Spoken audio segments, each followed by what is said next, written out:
All right, here we go. Welcome into the Stone Shield Show. My name is Stone Shields. We still will have off the bench today. Reed Mouse will be in at 11 o'clock, so we're just doing a little flip-flop right now. You got me from 10 to 11, and then myself and Reed Mouse at the 11 o'clock hour. So he had some things that he had to attend to, but he will be here for off the bench, so make sure you stick around for that. Just a little flip-flop here today as Reed will be in for the 11 o'clock hour. Loaded show here today. Lots that we want to discuss. We do have a guest coming up in about 15 minutes. Bill Rabinowitz is going to stop by. He covers the Ohio State Buckeyes over at Substack. Also has a book that recently has come out there as well that we are going to discuss on today's show. So certainly looking forward to that conversation with Bill Rabinowitz, and that is coming your guys' way in about 15 minutes, so stick around for that. We will talk Cincinnati Bengals. Duke Tobin, Zac Taylor are, of course, back, but I'm going to break down the 5 biggest needs for Cincinnati here this offseason,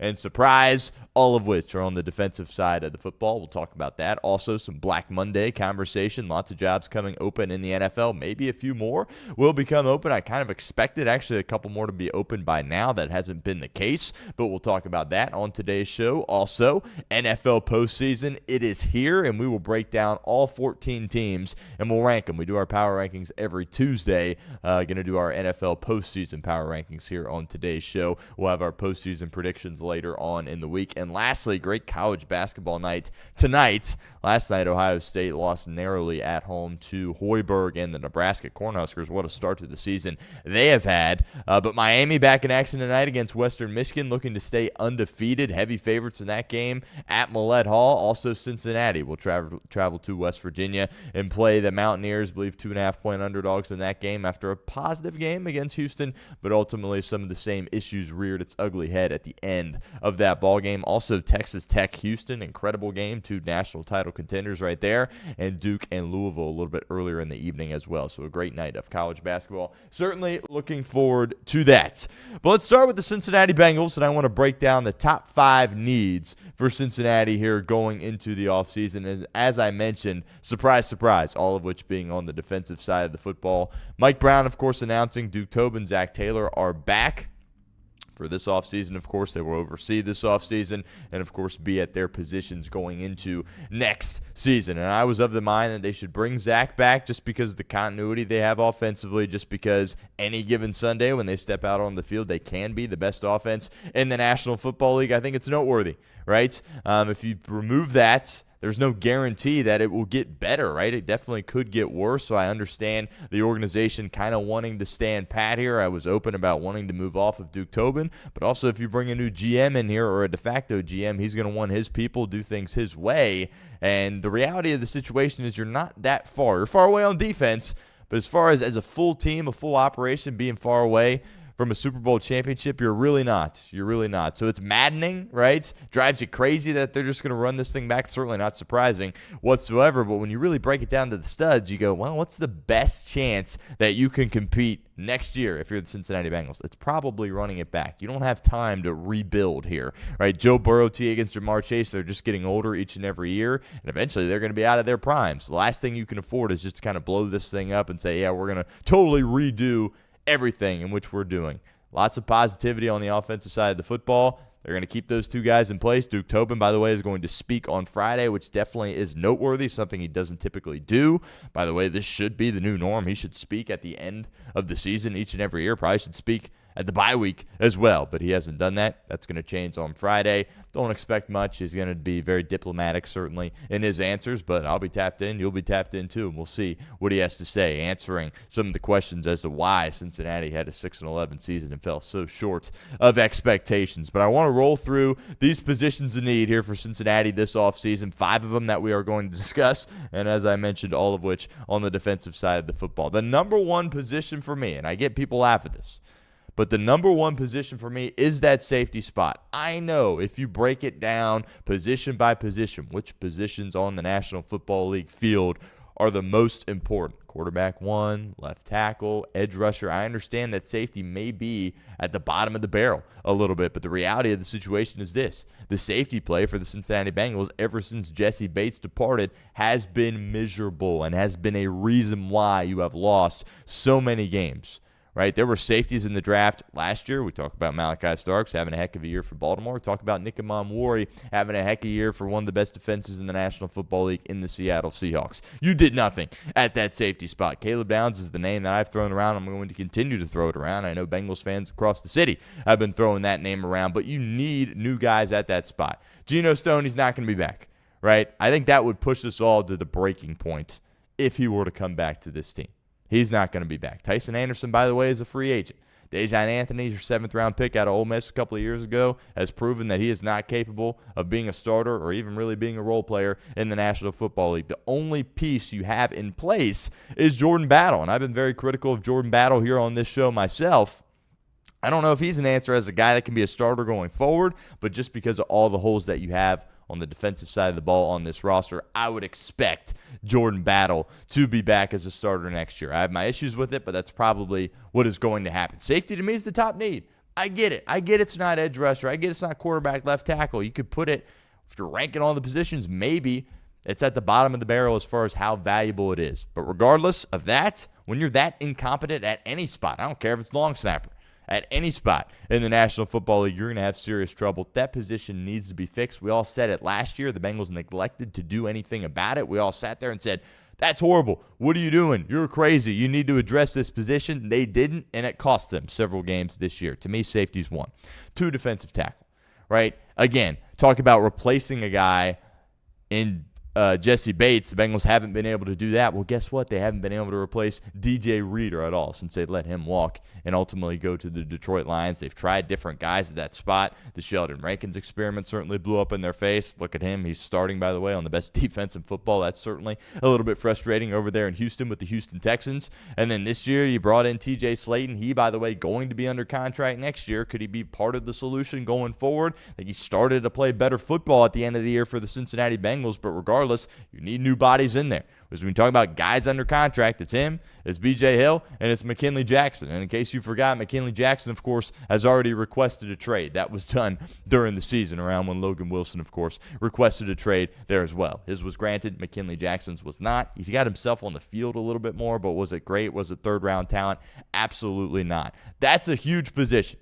Right? If you decide not to go safety in the first round, if Caleb Downs is off the board, you look at that defensive tackle spot. You pick the best one on the board, and you pick somebody that can come in there, shore up that run defense, and also provide some pressure from the interior. You look at these defenses across the NFL. Those guys that line up from the guards, that line up across from the centers, it's not just about stopping the run. You also have to find ways to provide pressure on the opposing quarterback, and that hasn't happened in years here in Cincinnati, right? DJ Reader was great against the run, but as far as guys getting sacks on the interior of your defensive line, we haven't seen that in ages, and that's certainly something that needs to get cleaned up for this team. So you're going to have a lot of options. By the way, you have a ton of cap space. Offensively, you literally have to do nothing. If you signed Dalton Reisner, you're good. Right? That's the right guard is the one spot that you have to address. Reiser's been vocal about wanting to come back. You sign him, you literally can dedicate all of your time and resources to the defensive side of the football, and you have some serious cap space to work with, especially considering Trey Hendrickson, hopefully, is going to be off the books for the Cincinnati Bengals. But defensive tackle is huge. Got to figure it out. Got to get a big body in there that has some athleticism that can apply some pressure on the opposing quarterback. Next up is linebacker. It was basically unprecedented when Zac Taylor said early in the year, screw it, we're starting 2 rookies at that linebacker spot. I can't remember the last time that has happened in the National Football League. It's just not something that you see. And you don't see it because it doesn't work. And it clearly didn't work for the Cincinnati Bengals this year. Look, both these guys are going to be back. All right, that's frustrating. I mean, you took one in the second round. You took one a couple of rounds after that, of course, and Barrett Carter. But they both cannot be starting. And I think a lot of us would like to see neither one of them starting. Got to give Demetrius Knight some flowers. Probably had the best game of his career, the final game of the year, of course, against Cleveland last Sunday. Maybe he's a guy that you could start, but by golly, you cannot start Barrett Carter next year. By all accounts, he's a good dude. He's a good teammate. He's got his head screwed on properly. I can respect and appreciate all those attributes to him in his game. That doesn't mean he should be out there as a starting linebacker for the Cincinnati Bengals. Again, is that a position you would address in the draft, or a position that you would address in free agency, or both? Probably both. Oren Burks is still going to be under contract, so those are your 3 guys in that room here at this point. Bring in a veteran that has played high-level football, that can be a leader for you and be a good tackler for you on this defense. Draft a guy at the top of this draft. Shoot. And we're going to talk Ohio State here in a couple minutes with Bill Rabinowitz. I'm not an Ohio State Buckeye fan, but if Downs is not there and it's Sonny Styles, or shoot, if Arvell Reese somehow slips down to 10, those are guys that you should have your eye on. I think a lot of people would say Styles at 10 would be a little bit aggressive, but I know Sonny Styles is going to be a good NFL player. I know he's going to be a solid NFL linebacker. Maybe it's a bit of a reach, but there's assurances that he's going to be good. It's not like a Shamar Stewart, right, where it's like, well, there was no production in college, but he's pretty big and he moves around pretty quickly and he can bench press a lot of weight. That's what we're talking about here with guys like Sonny Styles, Arvell Reese, and Caleb Downs there as well. So I'm not an Ohio State guy by any means, but at that 10 spot, if one of those three dudes is there, that's probably going to be a good pick. Have to address the linebacker position early in the draft or go out and get a stud in free agency, because it will drive, certainly the fan base, all of us here at Chatterbox, nuts, and certainly you as well, if they roll out Demetrius Knight Jr. and Barrett Carter week 1 next year. Absolutely. Can't happen. Corner. That's another position that you need to address. All right, corner, right? You got Dax Hill, you got DJ Turner. Yeah, but who do you have behind that? You need some depth pieces. We talk about the Bengals kind of getting lucky when it comes to their injuries this year. I understand 2 of their best players got hurt. Joe Burrow, Trey Hendrickson. When players like that get hurt, you're in a world of trouble. But beyond that, pretty healthy year for Cincinnati, and it still only resulted in 6 wins for this football team. You remember Dax Hill and DJ Turner have constantly been getting banged up throughout their career to this point. They were available each and every week for this football team. DJ Turner, there's going to be extension talks about him. He's under contract next year, certainly. Bengals picked up the 5th-year option to Dax Hill. He's under contract. There's going to be extension talks with him this offseason as well. And I think if you put better pieces, the people that are hesitant to really crown those 2 guys, I understand that. They're not perfect players by any stretch. But I think if you put more quality players around them, they would look even better than they do for the Cincinnati Bengals, if that makes sense. But you need some depth pieces, right? DJ Ivey will be back, 3rd down, lengthy cornerback. You like that. 7th-round pick. Seems to be a nice pick by Duke Tobin a couple of years ago out of Miami, right? And certainly another guy that's going to be back is Josh Newton. Fig Newton, I think, had some moments this year, and if somebody gets hurt, he's going to be a guy that you need to count on. And I'm not saying draft a corner at the top of this draft, but I definitely think you need to pick one and pick up a veteran in free agency. We've been saying that for years. How great was Mike Hilton for this team? Yeah, he was great because he could blitz off the edge, and he was a sure tackler, and he was a tough physical dude despite his stature. There's also some leadership components that he brought. The Bengals don't have any leaders on the back end of that defense, and if they do have one leader, it's Geno Stone, and candidly, he's not good enough to be a leader, right? If one of your leaders on defense is also your worst player, that doesn't really jive very well for a lot of these guys right there, and I can understand that, right? And I think you certainly can understand that listening at home there as well. So I think corner's a position that you need to address. You need to add some depth there. But you feel good. You feel good about the starters that you have. Moving Dax Hill back to the outside certainly was positive. You've asked him to do a lot of different things throughout his time here in Cincinnati. Has he lived up to a first-round pick? Probably not. But he can absolutely be a starter on a defense that wins a world championship. Not a doubt in my mind about that. But we'll monitor the extension talks. Maybe Cincinnati wants to bring him into a long-term deal and say, you know what? You're going to be a part of our solution going forward. But that's certainly going to be very interesting. Him and Turner, will they both get extended? Will one of them get extended? Or will the front office say, we like both of you, but we're just going to let you play out your contract here, the final year that you're under contract here with this team, and then go from there? I think that would probably be a mistake, right? Because we all sit here and we talk about this defense and how bad they are, and we all understand that, right? But some of these guys have to be part of your future. And I think you can feel pretty solid about Dax Hill and DJ Turner being a part of your future going forward. And lastly, edge rusher. I've been very clear here on this show what I would do with Trey Hendrickson. I think, we appreciate all that he has done. I've said it a million times, greatest free agent signing in the history of this franchise. Time to move on, right? Things have been really ugly in previous off seasons for him. And I get he was hurt. Nobody knows how serious he was hurt other than Trey Hendrickson here at this point. You appreciate him for what he's done, but you move on. You move on at that spot. You don't try to get into a contract negotiation with him again, right? He's proven that he's a selfish player. Didn't do much before he was hurt. Again, appreciate, respect what he has done. Turn the page going forward. And I think you have a little bit more optimism doing that now than you did certainly at the beginning of the year, because Miles Murphy showed that he is a competent football player. Can he be a one for you? Can he be a closer for you? That remains to be seen. Not ready to go out there and say that he is. But at this point, you feel solid about Myles Murphy going forward. But you really only got 3 guys under contract.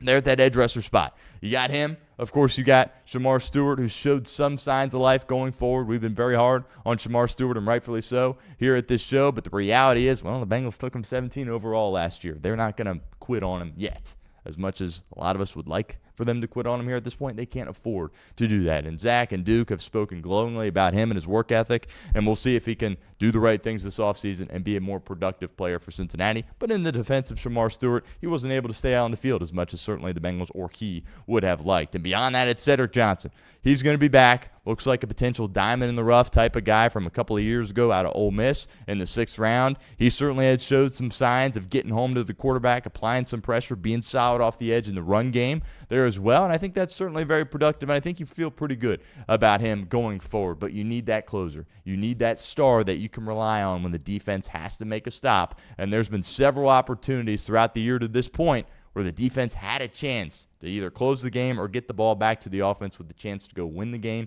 and each and every time they failed, and they failed miserably, and we'll see how they address that position going forward. But the top 5 needs, all of which on the defensive side of the ball for the Cincinnati Bengals. Yeah, you got questions at right guard. Maybe you re-sign Dalton Reisner. That's fine. But all of your time, resources, and dedication should go towards the defensive side of the ball and looking to get that cleaned up for 2026. All right. It is time to welcome in our guest, and I am fired up to introduce Bill Rabinowitz, and he covers Ohio State football over at Substack, also has a couple of books that are out. And Bill, I appreciate you making some time with us here on a Tuesday. How's it going? Good. Thanks for inviting me.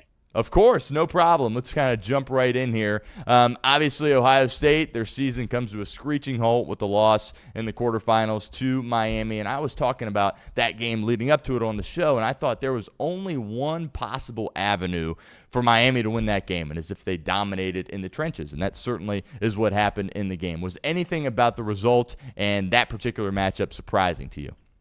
Yeah, I felt the same way you did. Ohio State's offensive line was kind of exposed against Indiana. And I thought, Miami's got a very, very good defensive line, Ruben Bain and others. But I also thought Ohio State would have the time to make adjustments and they would figure it out. And they didn't. And, these things, it's kind of like the NCAA basketball tournament. It's all about matchups. And I thought that Miami was a tough matchup because of that. I was surprised, honestly, that Carson Beck didn't make any mistakes because he's been mistake-prone this year. Miami, as a whole, really didn't make mistakes. And when they did, it didn't hurt them. I mean, twice Malachi Tony fumbles the ball and it bounces right back to him, right? So Ohio State put themselves in a hole. If Jeremiah Smith doesn't miss the block on that pick six, then you're probably looking at a 7-7 game and not a 14-0 game. And that changed everything. As soon as 14-0, you just kind of thought, oh, they're in a world of trouble right now. They don't have much margin for error. I'm watching throughout the year, watching this team play, and I'm like, my goodness, they are the real deal. And for a while there, I was like, they're better than the team that won the national title the previous year. Is this like one of the biggest letdowns like ever, or am I getting a little carried away here? Well, Ohio State fans are used to coming close and not crossing the finish line. They've been great for 100 years, right? They've never had a consecutive losing seasons since 1922 to 24. So this is a program that's always good, always in contention, and yet they've won 7 national championships. They haven't won 30. And so, look, it's really hard to win a national championship. Did I think this team could do it? Absolutely. If the playoffs started today, I still think they'd be the favorite. But being the favorite doesn't mean you're going to win it. And this just reinforces how hard it is to win a national championship. One of the big storylines going into the game was Ryan Day retaking the play calling duties from Brian Hartline. Urban Meyer came out after the game and was like, you know what, sometimes that gets a little bit overblown. If you're an offensive coach, you always have say in the plays that are being called, regardless if you're the quote-unquote play caller or not. Do you think that played a significant role in the loss, or is that getting overblown a little bit? Yeah, of maybe the 5 factors that cost them the game, I would put that at the bottom of the list. I mean, Ryan Day made his bones by being a play caller. It's not like he suddenly forgot how to do it. I think he was kind of holding Brian Hartline's hand all year anyway in terms of play calling. I think that was the right decision to make because Brian Hartline's, he can say all he wants that his focus was only on Ohio State. The fact is he is the new head coach at South Florida, and he would have to spend some time doing that. and they had more time. There's more of a gap between games, and Ryan Day had time to do this. I don't, were there play calls? Were there things I question? Yeah, I think they should have gone up tempo more, especially in the second half, to give themselves more possessions. I think there were things he probably would agree tactically that he didn't do, but in terms of that cost of the game, no, I don't buy that. Julian's saying, I've been a big fan of his for a long time, and I expected him to really have a great year, and he certainly did up until the end when they really started to play some high-level competition. But he was a dual-threat guy coming out of high school, and this year he didn't really use his legs much. I think there were some opportunities against Miami for him to potentially use his legs, and he didn't really do that. Kind of reminded me of C.J. Stroud for a little bit because we all knew that he was athletic, but then he didn't really run until the Georgia game in the playoff. Right. Do you think Julian Sam will use his legs a little bit more next year, and do you think he should? Yeah, even he after the game said that, I should have done what Carson Beck did, which was get us some first downs with my legs. And he didn't do that. He is capable of doing that. He's not I wouldn't call him a dual threat quarterback. He is certainly a pocket passer who can roll out and throw. He's definitely a pass first quarterback. But there are times when you got to, run and hit the chains. And on that last drive, Carson Beck was 3rd and 15, and he scrambles for a first down. That was a huge play. I haven't quite watched the video, the replay yet. I think when I do, I'm going to think, oh, my God, there were so many plays that if they just gone the other way, this outcome could have been different. Like I mentioned, I was really high on Julian Sayin. Do you think he still can be one of the all-time great Ohio State quarterbacks, or do you have some cause for concern after how the way the season ended? No, I think he certainly can. First of all, he'll have Jeremiah Smith next year. Right. And so if you have Jeremiah Smith, a receiver like that can make you look good. But he's very accurate. He's very poised. The poise left him a little bit in the Miami game. I wouldn't say he was unpoised, but there were times when I think he could have made different decisions in the pocket. He's generally really good at reading pressure. He can throw off, off platform, as they say, when the pocket breaks down. He's also a redshirt freshman. This was his 13th start. He threw, I think, 12 passes all of last year as a third stringer. So you have to understand, that's the other factor. Nobody talks about this. Carson Beck was a fifth-year guy. Yep. Well, Ohio State saw the benefit of that last year when Will Howard was a fifth-year guy.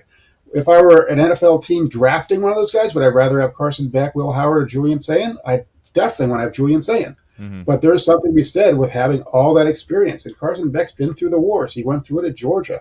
I don't think he's a great quarterback, but he did enter the season as one of those guys that the draft analysts thought could be a first-round pick if he played really well. He didn't, but he did play very well against Ohio State. Arvell Reese was terrific, specifically early in the year. And I'm sitting here at this show being like, he might go number 1 overall. And he kind of disappeared a little bit down the stretch. Any reason why, you think? No, well, I think offenses became more aware of him. Yeah.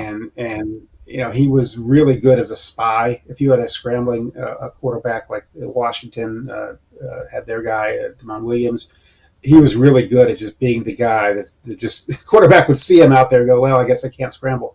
So he is an athletic freak. He's big, he's fast, he's rangy. He's got everything you want.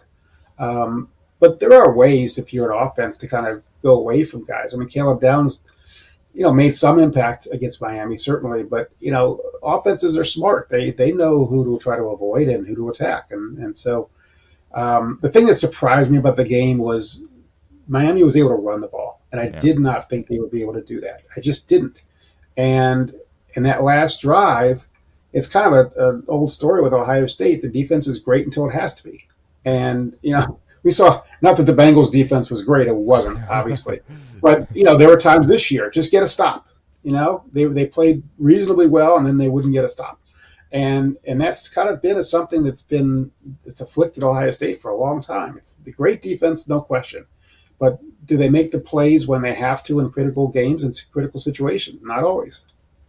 I think it's fair to say, certainly looking back, that Ohio State probably missed a little bit in the portal on the offensive line last cycle. Onyeonwo was certainly getting some money, and then he didn't really do much this year. Is there a particular area that you would like to see Ryan Day and company attack in the portal this year, and any names that would come to mind right now?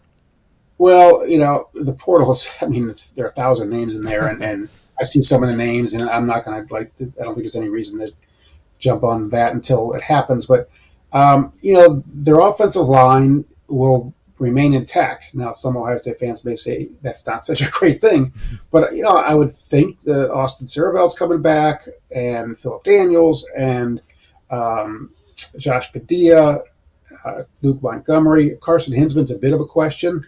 They've got linemen. I thought Ian Moore played well when he had to replace Saravel against Miami. So I think they have the pieces in place. And sometimes with offensive line, it just takes time. You need these guys to play together. They need to develop. I remember when I covered Butch Davis as a Browns coach, and he used to say they're kind of like mushrooms. They just got to go underground and grow, and then suddenly they bloom, and then you got something. But it takes a while. It's always stuck with me. Butch had a lot of things, crazy little things. So I think linebacker is an issue. They're going to lose Sonny Styles, Valverde Reese. They have Peyton Pierce, who they like. I think Riley Pettyjohn early in the year showed that he's got a lot of promise, but you need depth there for sure. But I would agree with you. The only transfer that really panned out, well, Max Clare was what they advertised. I don't think he was better than advertised, but I think he was what they thought. Philip Daniels was kind of expected to be a guy who would compete for a job, not necessarily win it. But yeah, Ethan Onyanwa was a miss. They got Logan George. He got hurt and never really contributed. Bo Atkinson didn't make much of an impact. So, yeah, I mean, the year before they hit the jackpot, right? Sure. I mean, not that it's a surprise. You have Caleb Downs. It was no mystery. And Quinshot Judkins and Will Howard and Seth McLaughlin. I mean, that's a pretty good haul. No, they didn't hit the jackpot this past year for sure. From an offensive coordinator perspective, any names that you've got in mind? Obviously, that's going to be a huge decision for Ryan Day. Yeah, no, because I'm always wrong about that stuff. They hold that close to the vest. I mean, Ryan Day's not going to tell me who they're going to hire, and so. But I would think they would get somebody in the Chip Kelly, Bill O'Brien mold, somebody that Ryan Day could just turn the keys over to the offense and say, run it with my input, of course. But I don't think he wants another Heartline situation where he has to groom a guy. And there are guys out there. NFL coaches get fired. I've heard Brian Daboll's name. I mean, I don't know much about him, but to be the offensive coordinator at Ohio State's a pretty coveted job. You get that job and you do well, which you would think he would. You can kind of call your next shot. And so I do think that they'll get somebody who at least will be a match and maybe an upgrade for Brian Hartline from a play calling perspective. As a wide receivers coach and recruiter and all that, that's, Cortez Hankins has his work cut out for him. I like Ryan Day. I think he's a terrific coach. If you're ranking coaches, I take Kirby Smart over him, but beyond him, I don't know if there's anyone else I would. But I do think it's fair to say, I get there's a ton of pressure at Ohio State, but you look at some of the teams he's had, and it's I just feel like you should have gotten a little bit more. Do you think he's underachieved a little bit? I know he won the national title last year, and that's unbelievable, but is there any reason why, anything you can put your finger on as to why maybe they haven't had the success that they should on paper? Well, you can look back at all those years, 2019, the Clemson loss, which was just devastating. And that's probably, in my mind, the most painful loss they've had in terms of national championship, hopes. And I do think that game, the rest kind of did screw them. But, whatever. 23, they were right there. All these years they were right there. I mean, 20, they played this Alabama team. That was the COVID year, of course. And that Alabama team was pretty close to unbeatable, especially when Ohio State got hit with COVID at the end and the injuries, and Justin Fields didn't practice the week before the game, and so they weren't going to win it in 20 over Alabama. That just wasn't going to happen. And then every other year they're close. I mean, all you can do as a coach is put yourself in position. Now, are there things they screwed up? Of course, they'll look back at this with regret because they know it was wide open. I think they were licking their chops at getting another crack at Indiana down the road at the championship game, and obviously that's not going to happen. They all hurt. And it's funny, you start this year and you think, what's the one thing Ohio State has to do this year? Well, it's beat Michigan. You have to beat Michigan. Yeah. And they did. And we now know that Michigan had a lot more problems than we knew when they played that game. What was going on inside Schembechler Hall was not pretty. No. But they did win the game they had to. And so it was kind of thought, everything after that's gravy. They won the national championship last year. You beat Michigan.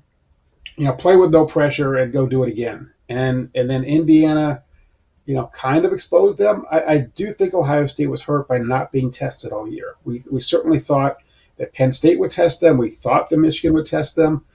Even a team like Washington on the road, first road game, I thought would test them. Illinois.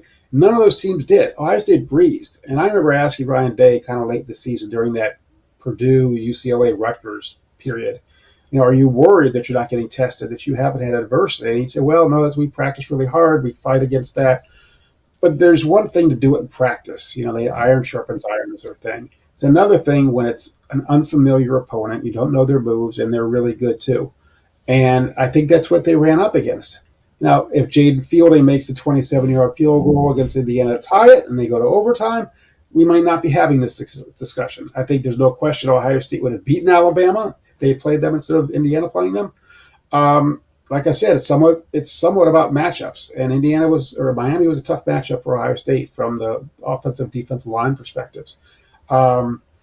It's a crapshoot. It's like with baseball, right? You get the playoffs, it's a crapshoot. I mean, the Dodgers, don't always win it, even though they've generally been the best team. They did last year, but if the guy doesn't make the catch in left field, do they win it, right? I mean, right, exactly. That's the thing. If Jeremiah Smith blocks that guy on the pick six, if Philip Daniels doesn't get that holding call, which is a bit of a phantom call, if Malachi Tony's fumbles don't bounce back to him, it's a different game. Now, Miami outplayed them. I don't think anyone who watched that game thought Miami was undeserving of winning that game. But it just tells you, it's football. It's not baseball. It's not the NBA where it's best of 7. Right. It's best of 1. And, they caught teams that played very well against them at the end of the year, and they didn't play their best. And that's what happens. When you look at the calendar in college football, I think it's safe to say it's kind of broken here at this point, and you hear head coaches talk about it, complain about it all the time. If I put you in charge and put you on the spot here, what are a few tweaks that you would make to right the ship a little bit here? Well, I did a Q&A with Ohio State Athletics Director Ross Bjork a couple weeks ago. People can read it on my Substack. It's billrabinowitz.substack.com. And his suggestion, and I think it makes a lot of sense, is to move spring practice to like June or July. Make it like an NFL calendar, where in the NFL they have the mini camp in June and then training camp obviously in July. Move it to a mini camp kind of situation, maybe even a little bit later. You move the transfer portal to the spring. So, the December is absolutely a nightmare for coaches. They're trying to get their teams ready for a bowl. They've got signing day. They've got to worry about the transfer portal and roster retention. It's insane.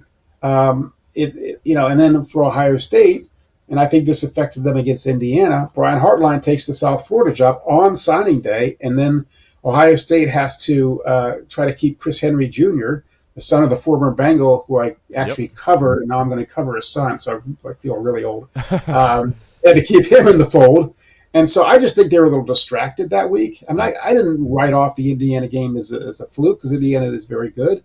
But I thought it was a blip, and it turned out not to be. But I was wrong about that. They have to change the calendar. It just makes no sense right now. Last one for you, Bill. You mentioned Chris Henry Jr. Peel back the curtain for us a little bit. Him and Jeremiah Smith, how great's that going to be next year? Yeah, I mean, we'll see if Chris Henry is as ready to play and make the impact at college that Jeremiah Smith did. There aren't many Jeremiah Smiths, and I'm not sure. I mean, I haven't seen Chris Henry play, obviously. I'm not sure he's quite on that level of being a generational talent. I mean, he's obviously a great player. He's got the size. He's got everything, but he's still a freshman. So, we don't know who the receivers are going to be for Ohio State yet, other than Jeremiah. But, the idea of Julian Sayin throwing to those guys has got to be pretty appealing to him. No doubt. Lastly, Bill, tell us about the book that went out on the national title team from last year, where we can find that. Tell us about your Substack. I know you mentioned it, and, of course, where we can find you on social media. Yeah, thanks. The book is Buckeye Brotherhood. It's based on more than 50 interviews with everybody, all the key players and coaches on last year's championship team. Ryan Day I talked to for hours, Nina Day, his wife, basically, almost everybody. It really tells the why and the how, and not just everyone knows what happened. But like I've got an entire chapter on the Jack Sawyer scoop and score, for what exactly he did on that play. The reactions of everybody around him, around the team. I did 3 chapters on Michigan and the aftermath, and the meeting, the famous meeting that they had as a team, and what was said to Ryan Day and back and forth. it really shows you how that team bounced back from the Oregon and especially the Michigan losses to win a championship. And it's really a book not so much about football. I mean, it's football obviously, but it's much more of a people story. You know, the lesser known players that I spotlighted, G. Scott Jr., his journey. Some of those guys, that's some of the most rewarding stuff to me and most interesting stuff to me. But yeah, for people who want to, especially now after the disappointment this year, want to relive a championship, please go get it. Yeah, Amazon's been funny. It's the paperback is available on Amazon. We ran out of hardcovers almost right away, which is a good problem to have, but nonetheless a problem. And so I think the only one who has hardcover books now is me for my personal stock. So if people want a hardcover book, join subscribe, become an annual subscriber to my Substack, and we'll talk. Certainly get a free paperback for an annual subscription. Amazon, TriumphBooks.com, Barnes & Noble has them online and in certain stores. Supposedly in Ohio, I think Cincinnati they have them and places like that. So anyway, I'm really gratified by the response to the book. The Amazon reviews have been great, and I really appreciate just the compliments I've gotten about it. The bigger thing to me right now, honestly, is building my Substack, which I've kind of had to kind of sacrifice a little bit with book promotion and covering the team, but that's where I'm going to have to make my living. And so if people are willing to subscribe we have a monthly plan and an annual plan. Again, billrabinowitz.substack.com. Awesome. We will make sure to do that. And I got to check out that book. That sounds absolutely unbelievable. But Bill, I appreciate you making some time with us here on a Tuesday, and would love to do it again, my friend. Thanks so much. All right. Thanks, Don. Appreciate it. Yes, sir. Bill Rabinowitz does a tremendous job covering Ohio State football. He's done it for a while. That book sounds unbelievable. I need to go check that out. Buckeye Brotherhood is what it is called. Make sure you check out his Substack there as well. We'll put that link in the description of that interview when it goes out on YouTube. So we appreciate Bill making some time for us here on the show. Great stuff, Bill Rabinowitz, covering Ohio State football. Even if you're not an Ohio State fan, I'll be honest, I'm not an Ohio State fan, but you also got to appreciate greatness, and what they were able to achieve last year certainly falls in that category, and we appreciate Bill Rabinowitz making some time for us here at Chatterbox Sports. All right, if you're just joining us, we got about 20 minutes left here on the show. Reed and I did a little flip-flop today. He had some stuff that he had to attend to this morning. He'll be in at 11, so we're going to roll off the bench 11 to noon, just a different hour, and we got about 20 minutes here, you and me, the rest of the way. We got to talk NFL. Lots of crazy NFL storylines, news here at this point. Let's talk Black Monday really quick, and then we'll kind of get into our power rankings, roll through those. Also, some great college basketball tonight. Miami's back in action. They look to stay undefeated. Heavy favorites, Millett Hall, Western Michigan is the opponent. UC needs a win. Bad, so bad. On the road against West Virginia, that's going to be a difficult game. 2.5, I believe, is the spread in favor of West Virginia. Duke, Louisville, great. I think Michael Brown Jr. is out. That's not great for Pat Kelsey and the Cardinals. And then Texas Tech, Houston's absolute banger.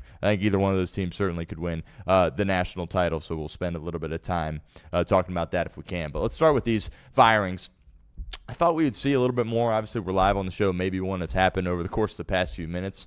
But Kevin Stefanski is out in Cleveland. We were joking on the show yesterday. I just don't – it's the most Cleveland thing ever to say, you know what, Andrew Berry, the guy that went out there and paid Deshaun Watson a fortune, we'll hold on to him. Oh, the guy, by the way, that drafted two quarterbacks 2 rounds apart, and they both stink, Shedeur Sanders and Dylan Gabriel. That guy, he'll keep his job. But the head coach that's won Coach of the Year twice and has done a lot with not much offensively, we're going to get rid of him. So really, they just donated a great head coaching candidate to one of these crappy teams, right? If I'm Tennessee, I'm calling Stefanski. If I'm Vegas, I'm certainly calling Stefanski there as well. I'm not going to sit here and act like he's Kyle Shanahan. He's not, right? You could have argued that maybe he should only have one of the Coach of the Years. We don't have to do that here on the show right now, but he can coach football, right? And if you give him a chance, you give him some skill guys on offense. I mean, look at the guys Cleveland's had offensively. They have nobody. Yeah, it's great defense, but no stability at the quarterback position. They finally hit on a running back in Judkins. He snaps his leg in a million pieces, so that's not good. Offensive line's been suspect. No weaponry. I'm a Jerry Jeudy guy. He's not a one, right? So Stefanski hasn't had much to work with here. But really, when you look at all these openings, there's a theme across the board with all these guys, and we talk about it relentlessly on the show. Everybody does, and they should. That's why the Bengals have a chance, because they have Joe Burrow. You look across all these openings, they didn't have the quarterback position. They didn't get the quarterback position right. When you go all in on a guy like Deshaun Watson. And if you try to put the football or the off-the-field stuff aside, which is impossible to do, I mean, it was a swing and a miss. Give him all that guaranteed money. I understand he was a terrific player at one point for the Houston Texans, but very early on, it was, oh my goodness, this guy can't play anymore. And then all this stuff is coming out about all the weird stuff off the field, and it's like, this can't be our franchise guy, right? I get he's been technically cleared, right? I mean, he's not in jail, right? He's out and about. But to have him as the face of your franchise, it's one thing if a guy like that plays safety, right, or is your punt returner. But when he's your quarterback and he's making hundreds of millions of dollars and it's all fully guaranteed, you can't do that, which is just why it's baffling to me. That mistake alone should cost Andrew Berry's job. But it didn't. So Cleveland continues to shuffle through quarterbacks. They haven't had a quarterback in my lifetime, literally. They had one in Baker Mayfield, and they messed that up, right? They panicked on him and said, oh, we got to get out with Baker Mayfield. I would say he's revitalized his career, certainly, with what he's been able to accomplish in Tampa Bay. Obviously missing the playoffs this year, but I think the world of Baker. I like Baker Mayfield a lot. I think he's a terrific quarterback. But you kind of go down the list here. Pete Carroll, he was never going to be the long-term solution in Vegas. And Vegas is a mess right now. And I get Tom Brady. Tom Brady's pulling a lot of strings there in Vegas. I understand John Spytek is the GM. He's probably technically calling the shots, but Brady is very much hands-on. Right, and I am a huge Michael Jordan guy. I absolutely love Michael Jordan, one of my favorite athletes of all time. But you look at what he did in Charlotte from a front office perspective, right? That's the greatest basketball player and the greatest athlete, probably top 2 greatest athlete of all time. And Michael Jordan wasn't good with personnel, wasn't good at running a front office. It was just a disaster in Charlotte, the Bobcats, then the Hornets, and it was just a complete mess. Right, so Brady, I know you all love Tom Brady. He says he's the greatest quarterback of all time, right? He might not be good at this thing. It's year 1. He deserves some time to try to figure this out. But whiffing and saying, actually, I don't want Sam Darnold, excuse me? How could you go with Geno Smith over Sam Darnold? I don't understand that whatsoever, right? That was definitely a Tom Brady thing. It was also a Pete Carroll thing, right? He had the relationship with Geno in Seattle. They won some games. They overachieved. Thought maybe he could bring some stability there to Vegas. Clearly, that did not work. Geno Smith's time as being a starting quarterback in the NFL are done, right? He's not going to be a starter anywhere anymore. Go back to that backup, right? He had a nice little run in Seattle as the guy. Had an opportunity here in Vegas, but he's done. So that's ultimately what cost Pete his job. Again, he's 70-some years old. He wasn't going to be here for the long term. They hoped that he could kind of get this thing back on track, and then they probably hoped that he'd do it for 2 or 3 years and then ultimately pass it off to one of his coordinators, and they would go from there. Instead, it blows up in their face. They have the number 1 overall pick. I mean, them or the Jets. Throw the Titans in there, I guess. But just complete dysfunction there in Vegas. So Brady's got a lot of work to do, and it's tough because he's living down in Florida, and he's part owner of a team in Vegas. And he has the broadcaster role. So I know you all love Tom Brady, and he's this great quarterback, whatever. I'm not disrespecting him. He certainly is.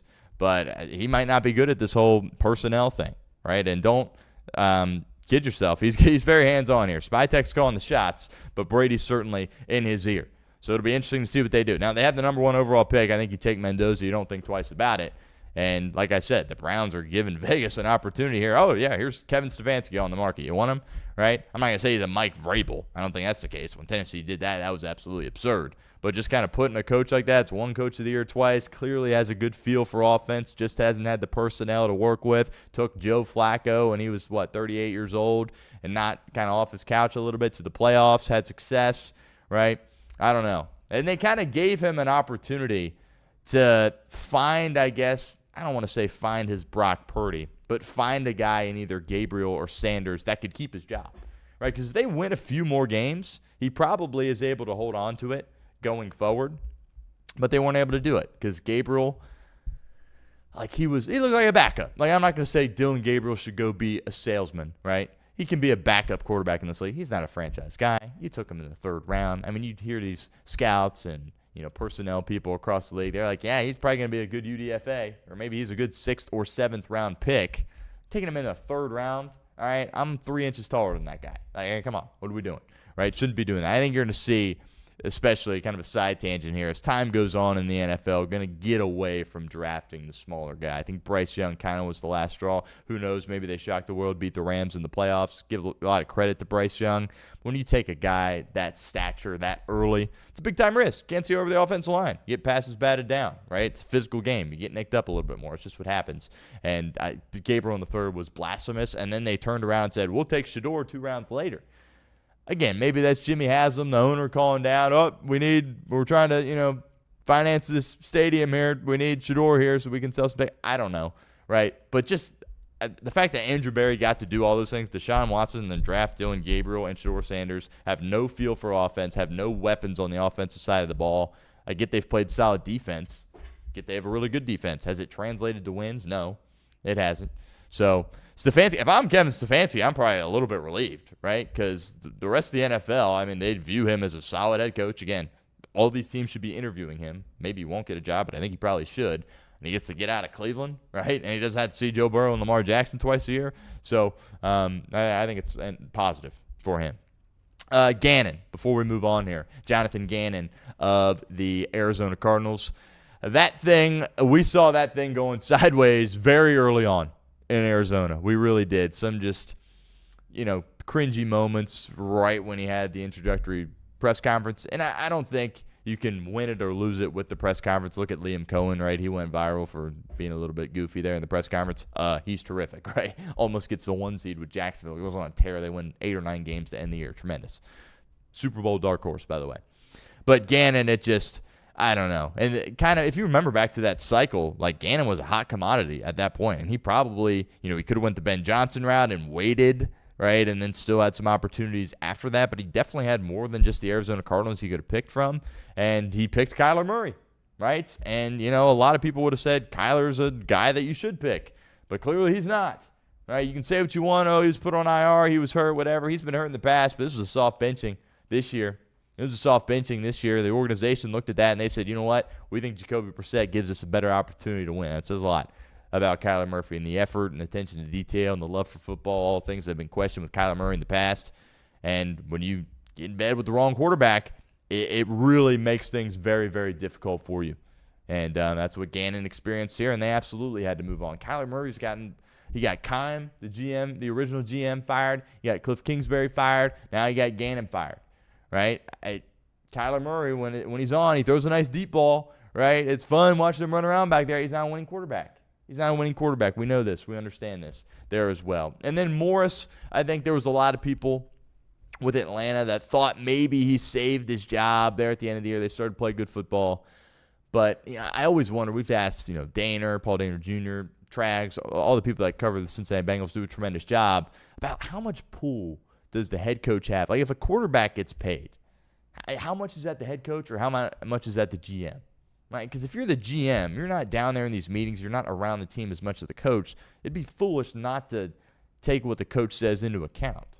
But if Morris was like, yeah, we need to go get Kirk Cousins, and then also was like, yeah, we need to get Penix, like somebody's got to lose their job for that. And credit to Arthur Blank, he's blowing the whole thing up.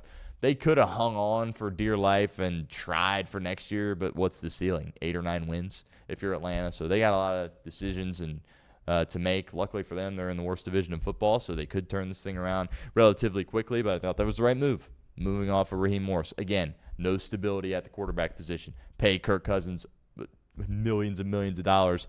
Doesn't work out, doesn't look like the same player coming back from injury, and then take a guy that was injury prone. All right, it says about Joe Burrow, Michael Penix is injury prone. You take that guy in the top 10 right after you sign Kirk Cousins. Everybody's like, what in the world are you doing? And it blows up in your face. Lots of people lose their jobs for that there as well. I think it's the right call. Miami keeping Mike McDaniel. I think that's the right call. I really do. Can he struggle with culture? Yes. Schematics? No. What he does offensively is tremendous. And if he was fired, offense coordinator immediately. And I think it's the right move for the Dolphins to hold on to him. Clearly they got to, Tua, they paid him, mistake, move on. Rip the Band-Aid off, right? Russell Wilson in Denver, they ripped the Band-Aid off. Look at him now, number 1 seed in the AFC. So it'd be interesting to see who the Dolphins hire as the GM. I'm okay with that. You look at it and say, you know what?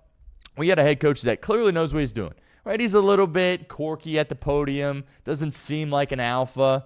struggles with culture. We've heard those rumors circulating around Miami in the past. That's all good, but schematically, he knows football, right? So the Dolphins are saying, you know what? We can work with that. We just need a new personnel guy to come in here. So half in, half out. I've been critical of the Giants and the Browns for that, right?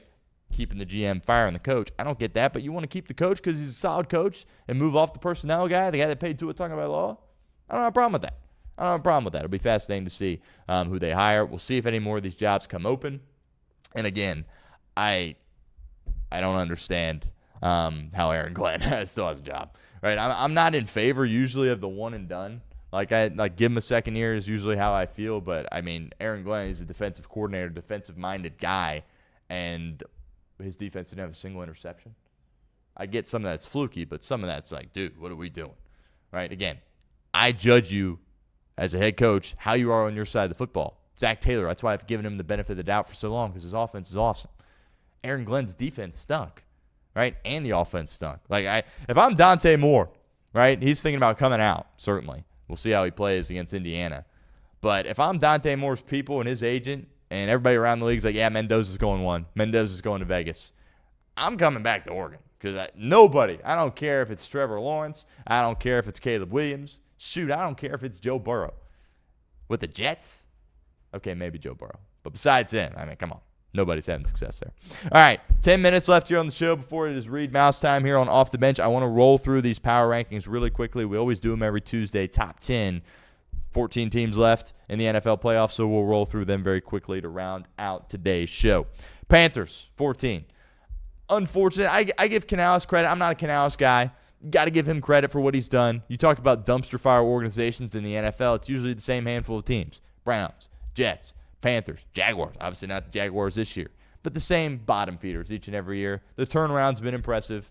Reed and I were joking. Like, you look up, it's like, oh, my, the Panthers have 5 wins here at this point. Oh, my, the Panthers are at the top of the division. Oh, the Panthers have an opportunity to clinch playoffs.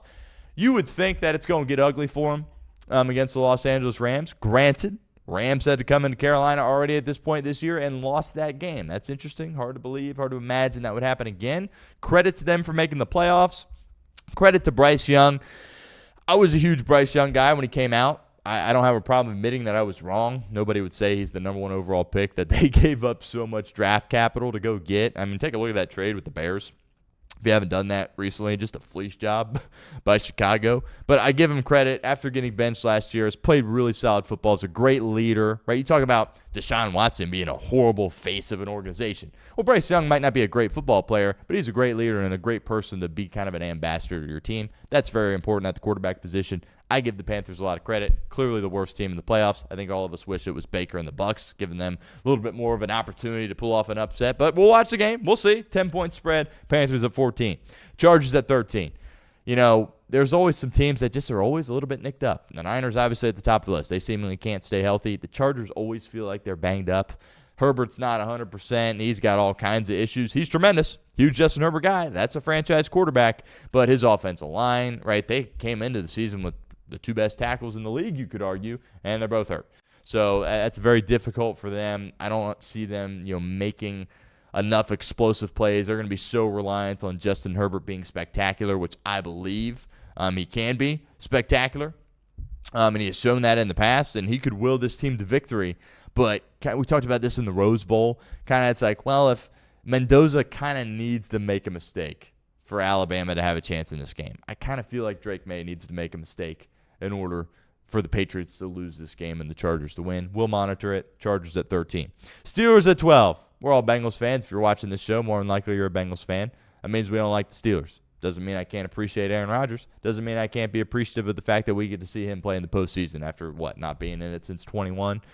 Say what you want about Aaron Rodgers off the field. Say what you want about how he treats his teammates. I don't agree with a lot of that. When it comes to watching him throw the football, sign me up. I absolutely love it. It's going to be a low-scoring, ugly game. I think the Texans absolutely can win the Super Bowl. We'll talk about them in a second. But I'm excited to see Aaron Rodgers in the playoffs and have an opportunity. I get he's a Steeler. That's not good. We don't like the Steelers. I hear you. I agree with you. Aaron Rodgers in the playoffs. I mean, some of those throws he made in the fourth quarter, that was vintage stuff. I get Austin on what ended up being the game winner was wide. But the 3rd and 10 seam shot to Freiermuth, I mean, that was a rod from Rodgers, and that was an OG Aaron Rodgers throw. It was awesome. Steelers at 12. Buffalo at 11. Holes all over the place. You know, people say, oh, this is Buffalo's year to win it. We've said it here on the show. It just kind of feels like that is the case because no Lamar Jackson, no Joe Burrow, no Patrick Mahomes. But from a team perspective, they're not very good, right? I think I like Jacksonville in this game. Wouldn't surprise me if Josh Allen puts on the cape and wills his team to victory. But you look at some of these teams and specifically some of these defenses that they will have to navigate and go through if they want to hoist that Lombardi trophy. I don't know if Josh Allen can do it himself. He's unbelievable. I think the world of Josh Allen. He is a top 3 quarterback in this league. You could argue he's the best. But I don't know if he can overcome all that because they got holes all over the place. Bills at 11. Bears at 10. I've been hesitant to buy into the Bears all year. I feel vindicated a little bit, not going to lie, with the performance of the Chicago Bears, certainly against the Detroit Lions. I mean, the Lions had nothing to play for, but you knew Dan Campbell was going to get the boys ready and go into Soldier Field and try to make some noise. They pull off the upset. Good for the Lions. Happy for them. Not surprised that it transpired, and certainly was all over the Lions in that game. But the Bears, I just don't think they're going to beat Green Bay. I don't. You know, credit to Ben Johnson, what he was able to do year one coming in. What he's been able to do for the growth of Caleb Williams certainly deserves a lot of credit, but they're a couple of years away, in my opinion. And, you know, I'm not a stat guy. I'm an eye test guy, but Williams misses too many layups. He doesn't complete enough passes, right? And candidly, it's not close. Does he make a spectacular play or 2 or 3 throughout the duration of a ball game? Yes. He's going to miss some layups, too. Can't do that in the postseason. Bears at 10. Packers right above them at 9. I get they haven't won in, I think, it's literally over a month since they won a game. They're going to get Love back. They're going to get a little bit healthier. When it's Bears-Packers, I understand, you know, Chicago won a classic last time they played. I understand it's a new era as well, no Aaron Rodgers, but you just are like, the Packers are going to figure this out. The Packers are going to figure this out. I trust Matt LaFleur. Ben Johnson's awesome. Kind of trust Matt LaFleur a little bit more in this game, if I'm being completely honest with you. They've got injuries. They haven't won a game in quite some time. This is a big game for Matt LaFleur. I think it'd be ridiculous if they moved off him. There's murmurs about that potentially being the case. But I expect Jordan Love to come back and be ready to go, play really well, outplay Caleb Williams in the game, get the win. Packers at 9. Niners at 8. I've been a huge fan of Shanahan. I've said there's a lot of different guys that you could make the argument for Coach of the Year in the NFL. Johnson, Vrabel, certainly at the top of that. Cohen as well. Sean Payton certainly could throw his hat into the ring there a little bit. But if I had a vote, I think I'd take Kyle Shanahan. What he's been able to do with a backup quarterback for the duration or the majority of the year with Mac Jones, and certainly what he's been able to do defensively with the help, of course, of his defensive coordinator, Robert Saleh, navigating through all those injuries that they have sustained to this point in the season has been tremendous. But you saw that game against Seattle, and it's like, God, I don't know if they can beat a Seattle in the playoffs, right, because they're so reliant on scoring points. They kind of, I don't want to say lucky, but they had some breaks go their way when it comes to the fact that Seattle only scored 13 points in that ball game. So I'm a big Brock Purdy guy. They need Pearsall back to have a chance. Don't write him out as far as going into Philadelphia and getting a win, but I had to drop him down significantly here this week. Speaking of Philadelphia, have them at 7. They lost to the Commanders last week. Sirianni's going to get scrutinized for that, resting the starters. You don't want to go into Philly and play in the postseason. Like, that place is going to be electric. I expect Hurts to play well. People don't like giving him his flowers. I understand that it's kind of a boring team to watch. Lots of 3-and-outs, lots of punts. Hurts is going to play his best football in the playoffs. Eagles at 7. Broncos at 6. They're the 1 seed. Last week I had him at 7. Just don't trust him fully. I trust Sean Payton, but if they get into a situation where the team that they're playing scores some points on that defense, you really trust Bo Nix and that offense to score a lot of points, hang in there, ultimately win the game? I don't know. Broncos at 6. Jags at 5. Last week I had them at 6. They're the real deal. They beat the crud out of the Titans. That game meant nothing. There's value on them winning the world championship. I truly believe that with Jacksonville. It's hard to say. You say it out loud. Jaguars, Super Bowl. What? That doesn't make any sense. But it's a good football team. Play defense. Quarterback's been tremendous. Stafford or May are the MVP. Lawrence should be getting love. Lawrence should absolutely be getting love. And the fact that they've been able to do this without Travis Hunter, like Travis Hunter basically did nothing this year. And obviously as Bengals fans, we remember him for getting flagged on the play that would ended up being a Jake Browning game-winning drive. Like, that's what I remember of Travis Hunter this year. Talking about, he's going to play offense and defense. Well, he's not going to play either, actually, because he's hurt. And they're playing outstanding. Cohen's tremendous. There's value on the Jags. Jags at 5. Seattle at 4. They're outstanding. On paper, they should win the Super Bowl. I don't trust Sam Darnold fully. We'll see if he proves me wrong. Seattle at 4, Los Angeles at 3. Last week I had him at 4. They beat the Cardinals, kind of got back on track. McVay deserves credit for playing everybody in that game. I think that can establish some momentum for them going forward. Don't be surprised if Matthew Stafford's hoisting that Lombardi trophy again. I already think he's a Hall of Famer, but that would cement it if he gets especially the MVP this year and another Lombardi trophy. Texans at 2. That defense is real. I trust CJ in the playoffs. I really do. Back-to-back playoff wins since he's been in the NFL, and you would think he's going to be able to pull off another playoff win here in this game against Pittsburgh. It's going to be a low-scoring game. It's going to be an ugly game, violent, physical game. Monday Night Football, it's going to be tremendous. I'm high on the Texans, and don't be surprised if the AFC South is representing the AFC in the Super Bowl. Lastly, New England at 1. Been on them all year. No reason to get off them here at this point. The Chargers is a team that New England should win this game, right? Drake May, got a lot of confidence in him, but there's also something to, okay, you got to go do it. It's postseason football. It's not the same, right? Oh, it's the same game, 60 minutes, 100 yards on the field. No, it's different. How are you going to respond? I think the same way about Seattle. I think the same way about Denver, right? All these top seeds, not a ton of experience. How are you going to respond? If you're the New England Patriots, Drake May and Mike Vrabel, I got the Patriots at 1. We will do our postseason predictions later in the week. Reed Mouse is standing by, and he is getting ready to join us here on the show. Real quickly, I do want to mention the game tonight. UC, West Virginia. Bearcats getting a little bit healthier, I believe. We'll see if some guys are coming back. Sean Abayev, it's been a rough go for him of late. Celestine has to shoot it well. He's going to come off the bench, played a lot of minutes against Houston. But the key here is Mustafa Cham. Mustafa Cham was the reason that UC had an opportunity to win a game against Houston. That was his best game of the year. He was tremendous. That's the guy that he can be. He needs to be that way tonight. Keep an eye on Hunter Huff. If you haven't watched him, he was at Chattanooga. My buddy played for Chattanooga last year. Saw him in the NIT final. Hunter Huff can spray it. And that'll be, get your popcorn out because he's going to hit some crazy shots from deep. Miami, Western Michigan tonight there as well. Should be exciting. Travis Steele looking to stay undefeated. Duke, Louisville, Texas Tech, Houston. Great games in college basketball tonight. That will do it for this edition of the show. We appreciate everyone, as always, for tuning in. We're going to be back here in a matter of moments. Reed Mouse is standing by, and we'll have a little 11 o'clock off the bench. Until tomorrow, take care, everybody.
Welcome into Off the Bench Prime Time. It's prime time, main event, final hour here today. Excited for it. Thank you so much to Stone for switching time slots with me. I had to take care of something this morning, but I'm happy to be here. I'm Reed Mouse. It is a Tuesday here in the Queen City. We got a fun show for you today. We're going to talk about a little bit about the Bengals to start the show. We're going to briefly touch on some local hoops, and then we're going to spend a good portion of this show grading the Bengals season, or grading different pieces of the Bengals to kind of tie a nice bow around this season before we head into the offseason, about certain players, coaches, all that good stuff here today. We will have Paul Daner Jr. on Thursday later on this week, so we'll have a guest on Thursday looking to get a college hoops guy tomorrow to talk some things, because we're going to briefly touch on it in the local hoops section of today's show, but there's some I think there's a big questions around some of these local teams, so we'll touch on that. Stone, how'd the show go in the 10 o'clock hour? It was good, man. Yeah. First time we'd done a little flip-flop. I kind of liked it. It was kind of good to mix it up a little bit. But, yeah, Bill Rabinowitz came on. We talked about your beloved Ohio State Buckeyes. Yeah, my beloved Buckeyes. Yes. So, yeah, good stuff from him. We talked Bengals, of course.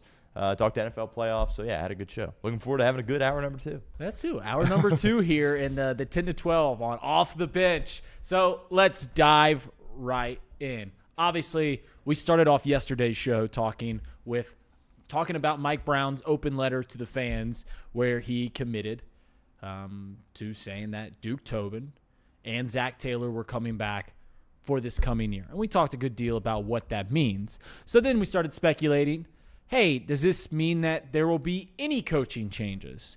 And in a season where the Cincinnati Bengals go 6-11, way off their mark, I think their over-under was 9.5. Obviously, the Joe Burrow injury, they win one game over 9 weeks. And they finished the season 6-11 on a loss to a terrible, terrible quarterback in Shedeur Sanders.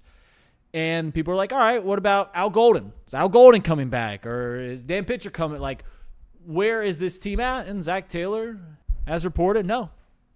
Everyone's coming back. Which I think was a shock to some, but it wasn't a shock to me. And I don't think it should be a shock. And this is why I think it's actually an okay thing. Why I think that there didn't need to be changes on this coaching staff. Because if the goal is continuity, if the goal is to continuing to build where this team is going, then of course they would need to bring back Al Golden. Of course they would need to bring back Dan Pitcher. Of course that they would need to keep everyone in the same building that they've been for the past year. It takes time to grow things. We know this. It's not all the time that you shove Ben Johnson into the Chicago Bears, and what do you know, they're one of the hottest teams in the NFL. It's not every year that you throw in Liam Cohen into a new situation and it just is gangbusters. That doesn't happen in the NFL more often than not. And in fact, I mentioned this yesterday, much to the chagrin of us Cincinnati Bengals fans, continuity is worth something in this sport. You don't want to be the New York Jets where you're turning around and getting a new – you don't want to be the Arizona Cardinals where you're turning around and getting a new coaching staff. And not just the head coach, but, new DCs and new OCs. You don't want to do that. Continuity has value.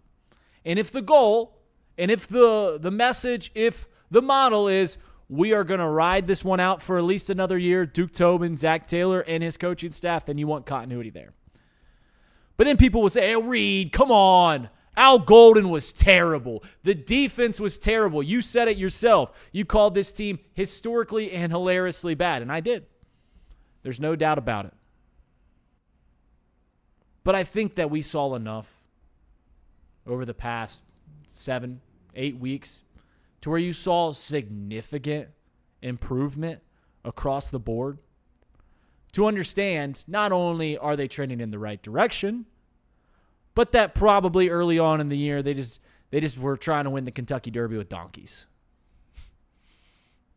That's what you understand. This team did get better. And I've said on this show multiple times, I've said, listen, you do not want to run it back with Demetrius Knight and Barrett Carter. You cannot run it back with Geno Stone. There needs to be an influx of talent on this defensive unit. 100%. Still believe that. But I saw enough of Al Golden to understand, like, all right, he did improve this team that every one of you guys watching, everyone that's going to listen to this, everyone in this city can agree that they did not have enough talent on that defensive side. And there was some serious problems in the way that they issued or the way that they went about the last offseason. And, I mean, it's not a complete pass, but the defense's best player wasn't there for a great majority of the year. Might I also say they played a little bit better when he wasn't there. Mm-hmm. So, to sum up what I'm trying to say here is, though I do have a problem with Duke Tobin coming back, though I've made my stance known about that I don't want Zac Taylor coming back, I've got to sit with the realization that they are. So there's no point in whining about it. There's no point in complaining about it, though I probably still will. Though I've made my point known about that if the option, if the goal, if the game plan, if the mantra of the team, if where this team is going is riding those guys out for another year, there needs to be continuity across the board, and that's exactly what they're going to do. And that's what Zac Taylor said. And I liked what I saw from Al Golden towards the end of last year. And I think that what we saw towards the end of this year was that they probably just didn't have good enough talent to begin with. Stone, I'm sure you touched on it in the 10 o'clock hour. Sorry I didn't get a tune in too much. I was praying to the Lord. But what was your take on Zac Taylor saying that there was no coaching changes? I get it. I think it's frustrating and maddening. And actually, Paul Daynard wrote about this morning because we're all like, okay, you have all these pieces in place with Joe Burrow, Jamar Chase, and T. Higgins. Why in the world can we fail so miserably and then not make changes? But at the end of the day, if this team is going to compete for a Super Bowl next year, which in my opinion, if you have Burrow, Chase, and Higgins, you should go into every season with that being the realistic expectation to compete for a Super Bowl, it could be a lot more difficult to do that if you're going to blow this up. Like, I think you have the best chance at running it back. And it sucks to say that out loud. It really does. But, like, what's to say that, like, for example, I know you're talking about defensively and the coaches, but, like, we've all been hard on Duke Tobin. You and I have both said we would remove Duke Tobin. Well, what if a new guy comes in here and wants all his new people and they shake this whole thing up and it actually takes you a couple of years to get back to being a Super Bowl contender? I think there is a world where you could win the Super Bowl next year with the core that you have in place if you address the defense properly this offseason. But Paul talked about it in his piece. It sucks and it drives you crazy. But I think for the best chance to win next year, it's probably just kind of rolling it back. It's almost, and I'm thinking out loud here, like I haven't thought out these things. It's almost like, and maybe I'm trying to sum up what you're saying here. If they blow the whole thing up, not just Duke Tobin, Zac Taylor, defensive DCs, OC, whole thing, blow it up. I think we all can agree that next year's outlook, you could say, you throw Liam Cohen in there to the Jags and they're 13-4, or you throw Ben Johnson to the Bears and they turn around. But you can also say that there was a lot of first-year coaches that did not work out, that it did not come about. To where, the goal is to win the AFC North. That's where my goal is. And it's also at some point in Joe Burrow's career, probably when the team's playing a little bit better, the goals will shift to, all right, we should be winning playoff games. We should be winning the AFC. We should be going to the Super Bowl. I think if you blow the whole thing up, it's not fair to put that goal on the team to be like, hey, they should win the Super Bowl next year with a whole new team, with a whole new mantra, with whole new leadership. That's not fair to where it feels like, it might be better in the long term, but in the short term, you're not putting yourself best foot forward. Is that basically summing up what you're trying to say? Yes. I just think that when you have Joe Burrow and Jamar Chase and T. Higgins all in their prime, you can't afford to sit here and say, you know what, let's plan on winning a Super Bowl a couple years down the line. I think every single season, when you roll into the preseason, you roll into training camp, that is the expectation with those three dudes in place. Yeah. And listen, I see people in the chat talking about, it's delusional, standing pat. That's not the best way. And it's, listen, you should always try to be progressive. You should always try to be proactive, not reactive. And it feels like the Bengals right now, and they are, sitting on their heels. They're doing the right thing. But there's two things that we've got to understand here as fans. And I've already mentioned this. I wanted Duke Tobin gone. I wanted Zac Taylor gone. And I understand that if we did that, you're probably maybe not putting your best foot forward, even though you've seen some success. You saw it with the Pats, putting Mike Vrabel, gangbusters. Liam Cohen to Jack, Ben Johnson, yeah. It all works out. Yeah, we've understand that happens, but there's also look around the league, and not every first-year head coach is going that well, i.e. Pete Carroll. But you've got to understand that why we not want that. It's hard to sit here every single day and talk about it because it feels like, hey, we understand where this team's going to go, so where do we go now as fans? Because I could sit here and we can whine about the fact that Duke Tobin's coming back. We can sit here and we can whine about Zac Taylor coming back. I don't like it, but that's just the very real. So now you've got to you got to spin your perspective and go like, why is this a good thing? And if there's one thing to be said is that there is something towards continuity in this league. Us as fans, we always want when something's not working, get it out of here. And I get why. But sometimes things don't work because things don't work. I think Zac Taylor is a fine coach. I don't think he's a good coach. I don't think he's a fine coach. Duke Tobin, throughout his career as directing this roster, building this roster, has had some really highs, has had some high highs. I can't think of a better job by any executive, by any coach in Cincinnati than what Duke Tobin did leading into that Super Bowl run. Completely renovating the defensive side. He gets credit for that. He also gets credit with the current dismay of the defensive side. Both things can be true at the same time. You get credit for 2021. You also get credit for where the defense is at right now. But if the goal is, and it's pretty clear from Mike Brown, let this thing run out one more time, let this thing go one more time, then no, we don't want a new DC. Then no, we don't want a new special teams coach or a new offensive line coach. We want to bring back all the same voices in the room because they are planning an offensive they are planning a year in which they understand, and I think that I'm not reading through the tea leaves too much. Mike Brown has put the light on them saying like, hey, we believe in you. But you better figure it out. He's named Zac Taylor, Duke Tobin, by name, in that open letter to the fans yesterday, which was paramount. And at least shining a light on where this team is headed going forward. And we personally, fans, local media, we've put the goal of they don't make the postseason, it's done, rip it up. Over the past 2 years. It feels like now the organization is we need to see some serious success. We need to see something next year, or you guys are going to be out of job, and we're going to be looking at a new place.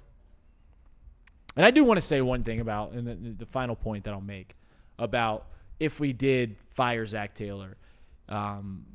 This isn't the best head coaching carousel. There's not a lot of big names that are out there. I mean, you can fool yourself into a John Gruden. But when Kevin Stefanski, who's just getting fired from the Browns, is one of the top names to go get, it's not a great look for the coaching vacancies. And maybe that went into the decision making. Knowing the Bengals, it probably didn't. But maybe Mike Brown looked around and be like, all right, if we fire Zac Taylor, who are we going to get? Which is much of the chagrin of the Zac Taylor supporters have always said that. It can get worse. It can in this city. But beside the point, I think if the goal is to run it back, then you need some continuity, and that's what they're going to do around the entire coaching staff. One more year, much to the chagrin of us. We'll see what comes up of it. I'm holding out hope. I'm holding some confidence in that because everyone is returning, because there's not as many distractions going into this free agency, going into this offseason, that the Bengals can get it right, at least more so than they've done the past few years. This is the most quiet the offseason's going to be since what? Since 2021? Since Joe Burrow's rookie year? Because after that second year of Joe Burrow, there was bright lights on this Bengals team. 2022, there's been bright lights for a while. It's starting to shimmer away. We don't have to deal with the Trey Hendrickson. Hopefully we don't have to deal with the Trey Hendrickson stuff. We don't have to deal with the T. Higgins stuff. We don't have to deal with Jamar Chase. Maybe we're talking about a contract for Dalton Reisner, an extension for Chase Brown, an extension for DJ Turner. Not big ticket items there. Yeah, they're good parts of the team, but not big ticket items. I'm holding out hope that this is going to be a fruitful offseason, especially because we got the 10th pick in the draft. Someone that can immediately impact this defense. So there is cause for optimism in this city. And it looks like we're gonna run it back continuity-wise. All right, I wanted to touch on local basketball. Stone's alma mater, undefeated, going at it today. So I asked Stone right before we went live here. And we'll get to quick thoughts on Xavier and UC because they both had a conference loss against similar opponents this weekend. UC lost to top-ranked Houston and Xavier lost to DePaul. But when it comes to your alma mater, Miami, obviously the MAC is a one-bid league. But I also don't think we've seen a team have as hot of a start as Miami's had in quite some time in the MAC. In your approximation, and we're not bracketologists here, in your approximation, what do you think it's going to take for Miami to earn an at-large bid in the tournament? Do you think it's possible at all? Well, like you said, we were talking about this during our pre-show meeting right before we came on the air here. Pre-show meeting, right? Yes, yeah. Extensive. Because I hear you. That the start's tremendous, and then you're throwing around like, what if they only lose 2 games? You would think that is deserving of getting in. Right. That'd be 30-2. Yeah, but it's hard. I don't know. Like we don't have this in front of us. Was there a time that the MAC has ever gotten a team in that didn't win the tournament? I don't know off the top of my head. It feels like you always have to win the MAC in order to get in the basketball tournament. I don't know. Is there a world where they had this unbelievable regular season and, the people that are putting together the bracket are like, you know what, they actually deserve to be in? I think certainly it depends on how they look. Like, this is another thing. Like, I understand the strength of schedule has not been difficult for Miami, but they look really good. Like, it's not like they're barely getting by here, and I would expect them. Anything could happen, obviously. That's why you play the games, but I think they're going to smack around Western Michigan tonight. Now, Western Michigan's not very good, but, like, they're not just getting by. They're dominating these teams, and it'll be fascinating to watch. But, it's still early. They got a lot that they need to accomplish. They need to continue to build off this momentum, but it would be pretty sweet to see 2 MAC teams get in. If Miami didn't win the tournament, it was like, actually, well, they had such a good year, we'll put them in anyway. So the only time that the MAC, Mid-American Conference, according to artificial intelligence, according to this, the only time that the MAC has ever received 2 teams was in 1999. And you know who the at-large bid team was? It was Miami. It was the Miami Redhawks, led by Wally Zerbiak. I think that was the Wally Zerbiak years. Okay. Yeah, that was the Wally Zerbiak senior year. They went 24-8 that year. Okay. They went 15-3 in the MAC. Obviously, I assume they played a tougher strength of schedule. Obviously, they had a hot ticket item like Wally Zerbiak, who was world renowned. I think they made a decent run in that tournament. So it has happened before. College basketball is a much different game now than it was 26 years ago. And listen, I'm shooting from the hip here. Like, I'm not I can name you every National League most valuable player. I'm well studied when it comes to baseball. I'm not well studied when it comes to the history of college basketball, just putting everything out on the table. But you got to imagine, we've seen bad leagues get multiple bids in because a team's won 30 games. And if they win 30 games, you lose 2 in the regular season or something like that, you get clipped. You get clipped in the MAC tournament, you make it to the semifinals or something like that, you got to think a 30-win team gets you in. You got to think that you got to get there. And it's a little disrespectful, I think, at this point, that Miami is not ranked. In fact, they're not even the first team out or the second or third or fourth team out. They're the 5th team out of the AP poll. Here's the thing about the AP poll. I think we all can agree that the Miami Redhawks, if you listed them from 1 to 25, are not a 25th best team in the country. But a large part of the AP poll or these coaches' polls is a bit ceremonial, to where those final teams that sneak in there, you're just giving them a little credibility to be like, yeah, they're undefeated. Give them some credit. Do I think they're a top 25 team in the country? No. But when you're 15-0, you deserve a little credibility in an AP poll that isn't long. I mean, like, let's be honest about it. It's kind of a fugazi more often than not. Unless you get up to those top 10, then it gets a little bit. But, like, those final spots oftentimes, and it's a little disrespectful that Miami hasn't gotten there. They're going to be on national television this Saturday. They go up and play Toledo, another one of the top teams in the MAC. So we'll see. But I think if they get to 30 wins, I'd be shocked if they don't get an at-large bid. Obviously, you got to see how it all shakes out. So I mentioned it. UC and Xavier both lost conference games over the weekend against similar opponents. UC, what's Houston ranked in the country right now? 4th? Is it 8? 8. I think 8. Top 10 team in the country. So sorry, I don't have the AP poll up in front of me. Perennially a national championship contender, Houston. And I'll be honest here. I'm a Xavier guy. I was rooting for UC to win because I've been saying on this show, people that watch the show, I've been saying it feels like they're going to get one. At some point this year, they're going to get one. And what do you know? Second half, up 10 on Houston, showing that UC defense in a low-scoring game as you can. And what happens? It falls through the cracks. You don't get a shot in the final 3 minutes.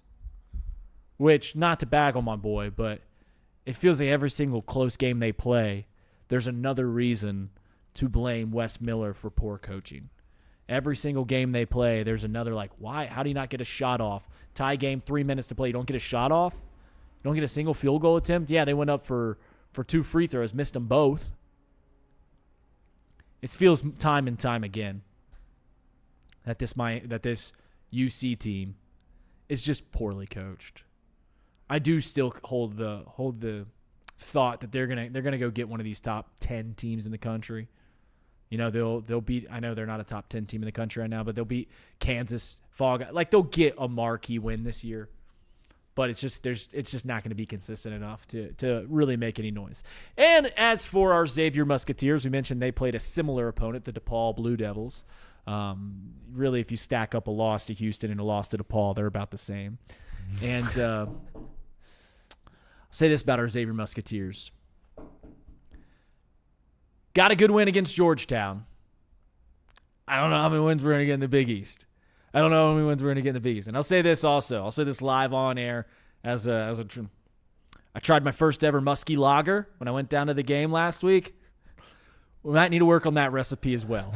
It might not just be a new roster that this Xavier Musketeers team need. They might need to work on the Muskie Lager recipe before the next season. So Xavier, it's not looking good. UC clearly not looking good. I do hold that they'll clip one at this point. Miami's probably got to win 30 games. Stone. What up? We did this at the midseason point. We did. Let's do it at the end. Let's do it. We're going to go through the roster, go through the teams, go through the coaches, and we're going to give our grades for how we thought these Cincinnati Bengals did at the end of the year as we're trying to put a nice bow, nice ribbon on top of this 6-11 beautiful season that the Cincinnati Bengals had here in the second hour of Chatterbox Sports Off the Bench here at 11 o'clock on a Tuesday. So we will start with QB1, Joseph Lee Burrow. What is your grade that you will give Joe Burrow for the season that he has had? I will give him a B. And I'm kind of like, you could be like, oh, you should give him an F because he was hurt. Well, I'm not going to do that. That was kind of out of his control, but it is kind of a recurring theme. I'll give him a B. Had the stinker. All right, when Joe Burrow is the quarterback, I don't care what the conditions are. I don't care who you're playing. You can't lay a goose egg. And that happened against Baltimore in the frigid temperatures at Paycor Stadium. So that knocks him down a little bit there as well. And I didn't love some of the stuff he did at the podium. Right? I'm not saying that he's crazy for doing it, but you're getting paid that much money. You're the face of the franchise. You're one of the best players in the league. I get he's frustrated. I would have handled things a little bit different than what he did. The whole woe is me thing, I understand. Coming back from injury, you and I don't know what that's like. I think he could have done a little bit better there, so I dock him a little bit. But every game besides the Baltimore game, the second Baltimore game, it was, it looked like Joe Burrow out there, and that was pretty cool to see. But I can't give him an A, but I'm not going to also give him an F because he wasn't out there. That feels a little unfair. So I'll give him a B. You extrapolate his season to just double his stats because he played 8 games. If you double his stats, you're getting about 35 touchdowns, 10 picks, 3,600 yards. Obviously, maybe that comes down a little bit because you're playing. There was tougher competition in the middle than what he played. He played the Browns twice. He played the Bills and the Ravens, but the tougher competition was in the middle part of the season. Yeah, I think a B is probably on par. When he plays, there's no doubt that he's one of, if not the best quarterbacks in the league. Problem was, and the reason that I'm going to knock him a little bit is because he didn't play. He got hurt. It's not his fault. But if I'm grading the season you have and you weren't there for 9 games, you get docked a letter grade for attendance. And I'm not as hung up on the podium stuff as other people. There's clearly some inner turmoil emotionally for Joe that I don't care to talk about. But there's clearly something there going on that you hope he finds inner peace, and you hope that we continue to see the Joe Burrow, the killer instinct that we've seen in years past. But yeah, I mean, at the end of the day, I think a B is fair because when he was out there, he was fantastic. He was great. A couple picks, some things that you're kind of worried about, but you lose a letter grade because of attendance, and I guess he just kind of annoyed me at times at the podium. But he's still unbelievable. He's still the reason that we're hitching our wagon to, at some point this season, we think that, or at some point in his career, we think that we are going to be Super Bowl contenders again here in Cincinnati. And I hope that's in the near future. We'll go down the list. The guy that started before Joe Flacco. Ooh. Joe Flacco. What grade are you giving Joe Flacco, the midseason acquisition for the Cincinnati Bengals? I got to give him an A. To come in, again, this was the third quarterback for the Bengals. If you're an NFL team, you're on your third quarterback, and you get that much production. I understand he had Jamar Chase and T. Higgins, and an offense with a lot of continuity, despite not having their starting quarterback. To be able to come in and do that, I get he's a veteran. He's been around the block, Super Bowl champion, Super Bowl MVP. But that was pretty impressive as he kept this season alive. He did everything in his power. Was it perfect? Did he have the pick against Pittsburgh? Did he have there at the end some not-so-great moments? Sure. But relative to what a fair expectation level would be for him, that couldn't have gone any better. It was awesome. And he spoke yesterday at his locker. And, I think there's some teams out there that should be interested in his services for a year as like a bridge guy, as a starter. He said he's definitely not retiring. But if I'm the Bengals, I do everything in your power to have him as the backup next year. Because if you didn't run the Jake Browning experiment, you imagine this, if you had Joe Flacco as the guy that immediately came in when Joe Burrow went down, this team's still playing. Here's the thing.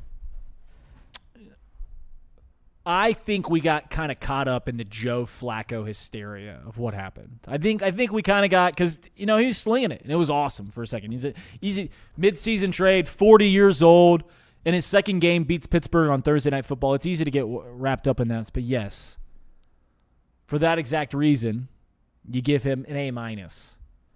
Did he win the games that you wanted him to win? No, but he also did everything in his willpower that he could. First game, you play the Green Bay Packers. No one expects you to win that game up in Lambeau the way that the Bengals were playing. So it was just kind of a get right, especially because he joined the team 5 days prior. So what does he do? Second game, beats Pittsburgh Steelers, Thursday Night Football, lights it up. Next 2 games, Jets, Bears, 40 points in each game. Slinging that thing, having the best games of his career statistically. And it just wasn't good enough because of the defense. Not because of anything Flacco did. So I'll give him an A-. I think that once things kind of, we saw water find its level in those final 2 games, the Steelers, Pats games, are against good defenses. But he did exactly what you expect him to do. And you wish you would have made the move sooner to where maybe you can get a win against like that Vikings game that we get blown out. I still hold that if we don't have those weird, I feel like we were playing okay, just the game got away from us. The Lions game, who knows? Maybe we sneak around and play a little bit better in that one. I don't know. If you make the move earlier, maybe we're having a whole different conversation this season. I'll give him an A-. Though he did everything in his power. I'll do the next one. We'll go Jake Browning. I'll do this really quickly. He gets a big old fat F. And the reason he gets a big old fat F is because we fooled ourselves into believing that he could hold this season afloat based off what he did 2 years ago in 2023. He didn't. Point blank, didn't. He won that game against Jacksonville. right? Had a good, strong second half, and we're like, all right, this is what we saw in 2023. Can you win 3, 4 games when Joe Burrow's gone? And it was pretty clear that he was the grade of a quarterback that he was when he came out. When he came out of Washington, he was signed to the practice squad. That you're thinking, hey, maybe this guy can maybe be a backup somewhere. But he played really well in 2023. That went by the wayside immediately. He looked completely inept game after game to where they forced the Bengals' hands. You go like, we cannot keep running Jake Browning out there. They had made an in-season trade. That never happens in Cincinnati. That's how bad Jake Browning was. And it's a shame because it felt like he was on the precipice of a 10-year career as a backup quarterback, which is one of the best gigs in the world if you can get it, just based off of 2023. And all he had to do was hold serve for a little bit. But I'd be shocked if he's anything other than a practice squad QB next year. Jake Browning, what grade does he get for you, Stone Shields? F. The defense obviously is the reason why we aren't talking about a wild card game next week for Cincinnati. But if he had shown some level of competence, we probably still would be, despite the fact that the defense has been that bad. There were some games that, it sucks to play the what-if game. We don't like doing it. But, some of those games that he started, if you just put, whether it be Flacco or Burrow, just a different guy at quarterback, you'd probably win. And the defense was a complete failure, but he had an opportunity to keep this season alive. He was unable to do it. I agree. He seems like a likable guy. He took ownership. He was frustrated. I can appreciate how he handled the situation. I'm sure it was very, very difficult for him and his family.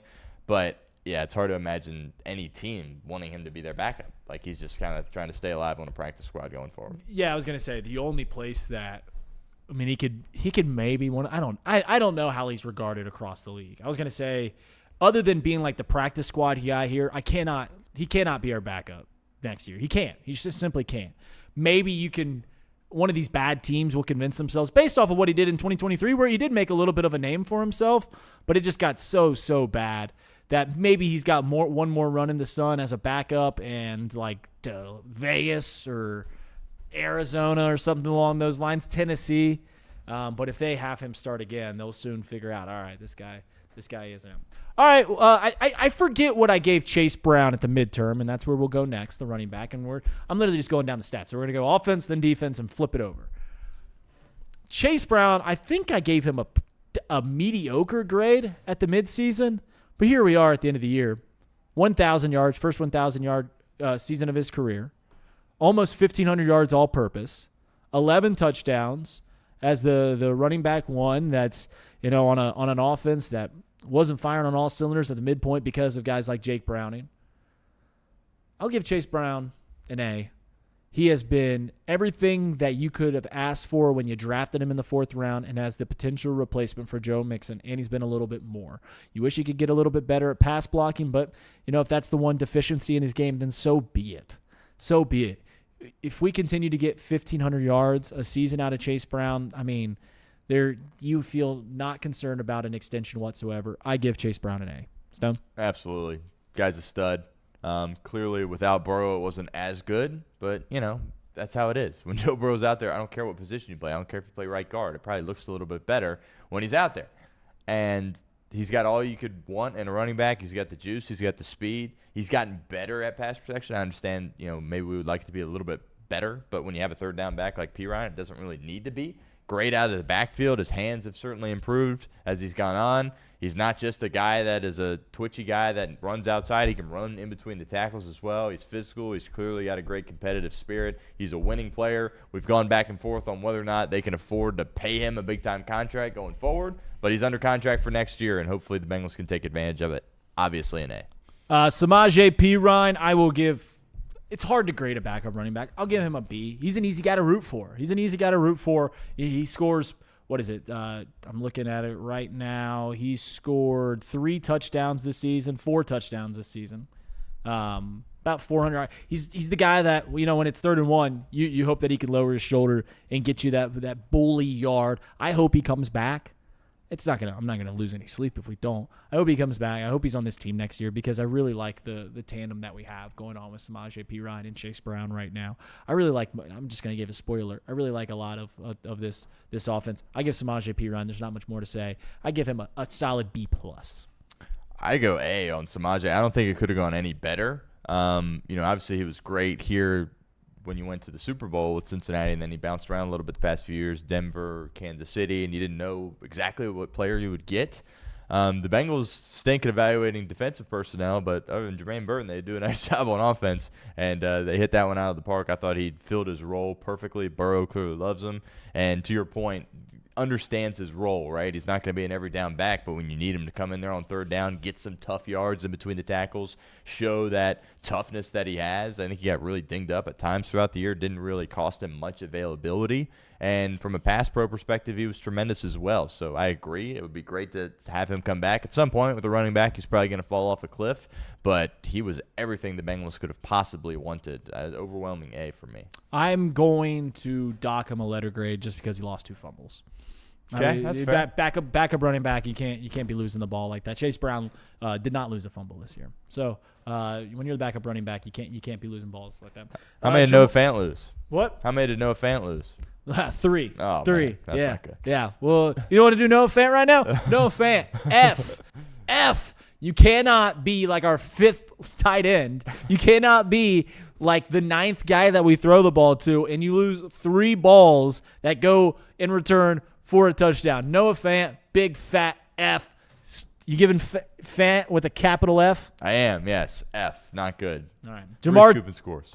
Jamar Chase, I'm going to give him listen, this offense is pretty good. I'm going to give Jamar Chase an A-, and the only reason I'm not giving him a higher grade because I think he led the league in receptions, had 1,500 yards. The only reason I'm not giving him a higher grade because he lost me a lot of money by not scoring from October 16th until 2 games ago. So we'll give Jamar Chase an A-. I will admit, if you're paying a guy $40 million, like we're giving Jamar Chase, I expect you to get in the end zone more than 8 times.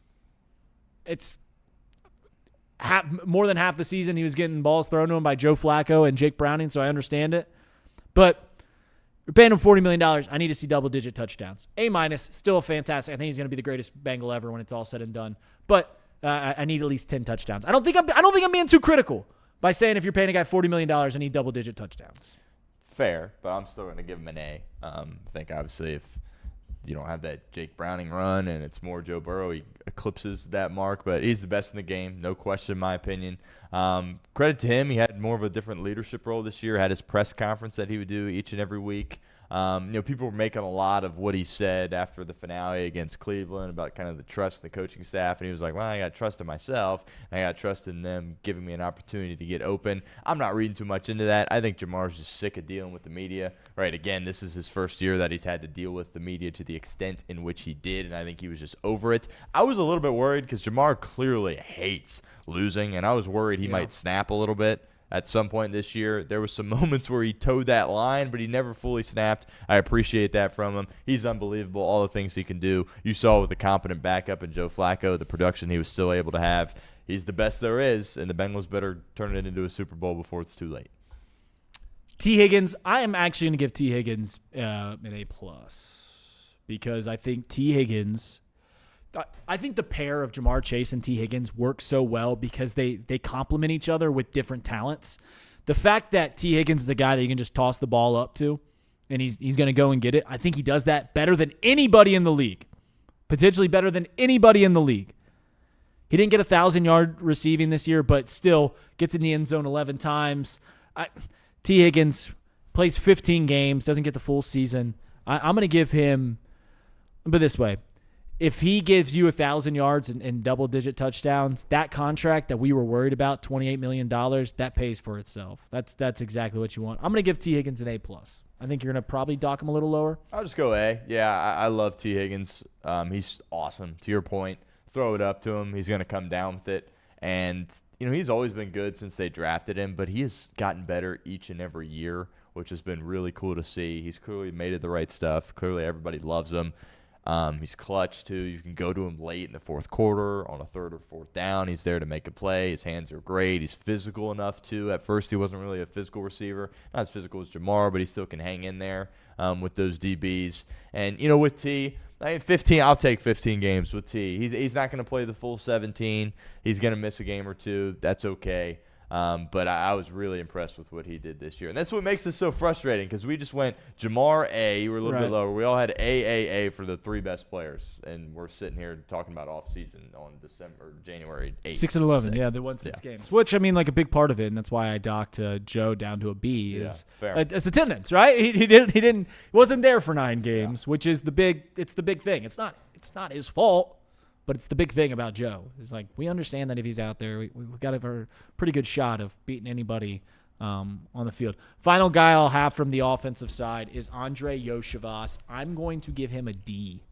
I had high expectations after we drafted him in his rookie season where he got in the end zone a whole lot to where I felt pretty comfortable in him replacing Tyler Boyd in that third wide receiver role. I know we have Mike Gesicki. I'm not going to give him a grade.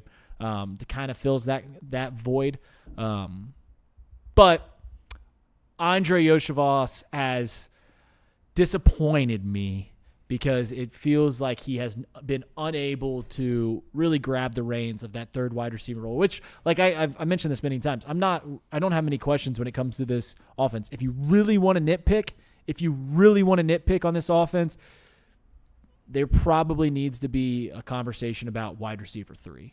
But it's like 12th on the list of problems with this team. Yeah. It's like 12th, so it's not a big thing. Andre Yoshivas, I'm going to give a D. Yeah, I respect that grade. I'm kind of going back and forth, but I'll give him the benefit of the doubt here and go C-, because when Joe is out there, it definitely is not a D, but for a lot of the year, Joe wasn't out there. I don't think he is a 3 on most teams, but I think with Joe Burrow, T. Higgins, and Jamar Chase, he can be a 3 for this team. I don't know if he's a guy that I want to give another contract to. Next year is going to be huge. But, the drop stuff was very alarming, and that's kind of I debate giving him the D. But that kind of got cleaned up when Joe came back, and it got cleaned up kind of the second half of the year, which I can respect and appreciate. Clearly he's made the right stuff. Wide receiver 3, I agree. You could argue that's a need for you. I don't think it should be just because of how bad your defense is. I think all attention should go to that side of the ball.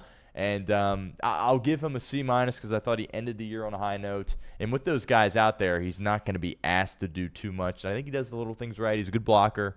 So I'll go C-. Kind of saved himself a little there at the end, but I'm not convinced he deserves another contract after next year. Yeah, the stat sheet I'm looking at right now doesn't show his drops, but that clearly was a reoccurring problem, especially when Flacco was out there. It seemed like he couldn't catch a Flacco fastball. It's just if the goal of a number 3 in this offense is there's going to be a lot of attention drawn to Jamar Chase and T. Higgins, when we throw you the ball, you better catch it, simply put. And it wasn't like they were a lot of contention. Like there were sometimes just drops, just point blank drops, and he cannot have that. So the final thing I'll do before we flip over to the defense is Zac Taylor, the play caller, not the head coach. We'll do the coaches last. We'll do him last. Zac Taylor, the play caller, what do you give? I'll let you go first. I'll put you on the island. The play caller, to be very clear to everybody out there listening right now, Zac Taylor, the play caller. I love this. A B. Okay. I'll give Zach a B for the play caller aspect. What he was able to do with Flacco, I get. They didn't play the Bears, Jets, whatever. Scored a ton of points.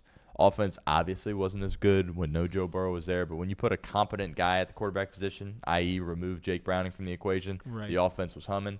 Zach deserves a lot of credit for that. I've got my issues with, ever since he's been the play caller, which obviously his whole career here in Cincinnati, I don't know why it takes so long to get the play in. I don't think that's something that's going to change, unfortunately. I have an issue with that. But, the offense was very, very productive this year, and their best player played half the game. So I'll go B.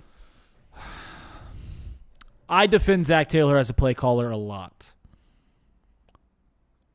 I don't think I'm going to give it a C+ because it feels disingenuous to do anything greater than that.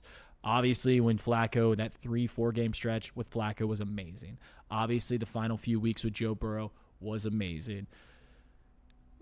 When you're the play caller with a team that has Chase Brown, Jamar Chase, T. Higgins, Mike Gesicki, Regardless if Jake Browning's your quarterback or not, regardless if 40-year-old Joe Flacco is your quarterback at all, and regardless of your defense giving up 40 points a game, I need more than one win over a 9-week period. Simply, I need more than one win over a 9-week period. I don't think that's being too critical. I'll give him a C+ because I did like a lot. I've said this before. If we're having Zac Taylor here, he needs to call the plays because he does a pretty good job at that. That being said, I'm going to give him a C+ because I need more than one win.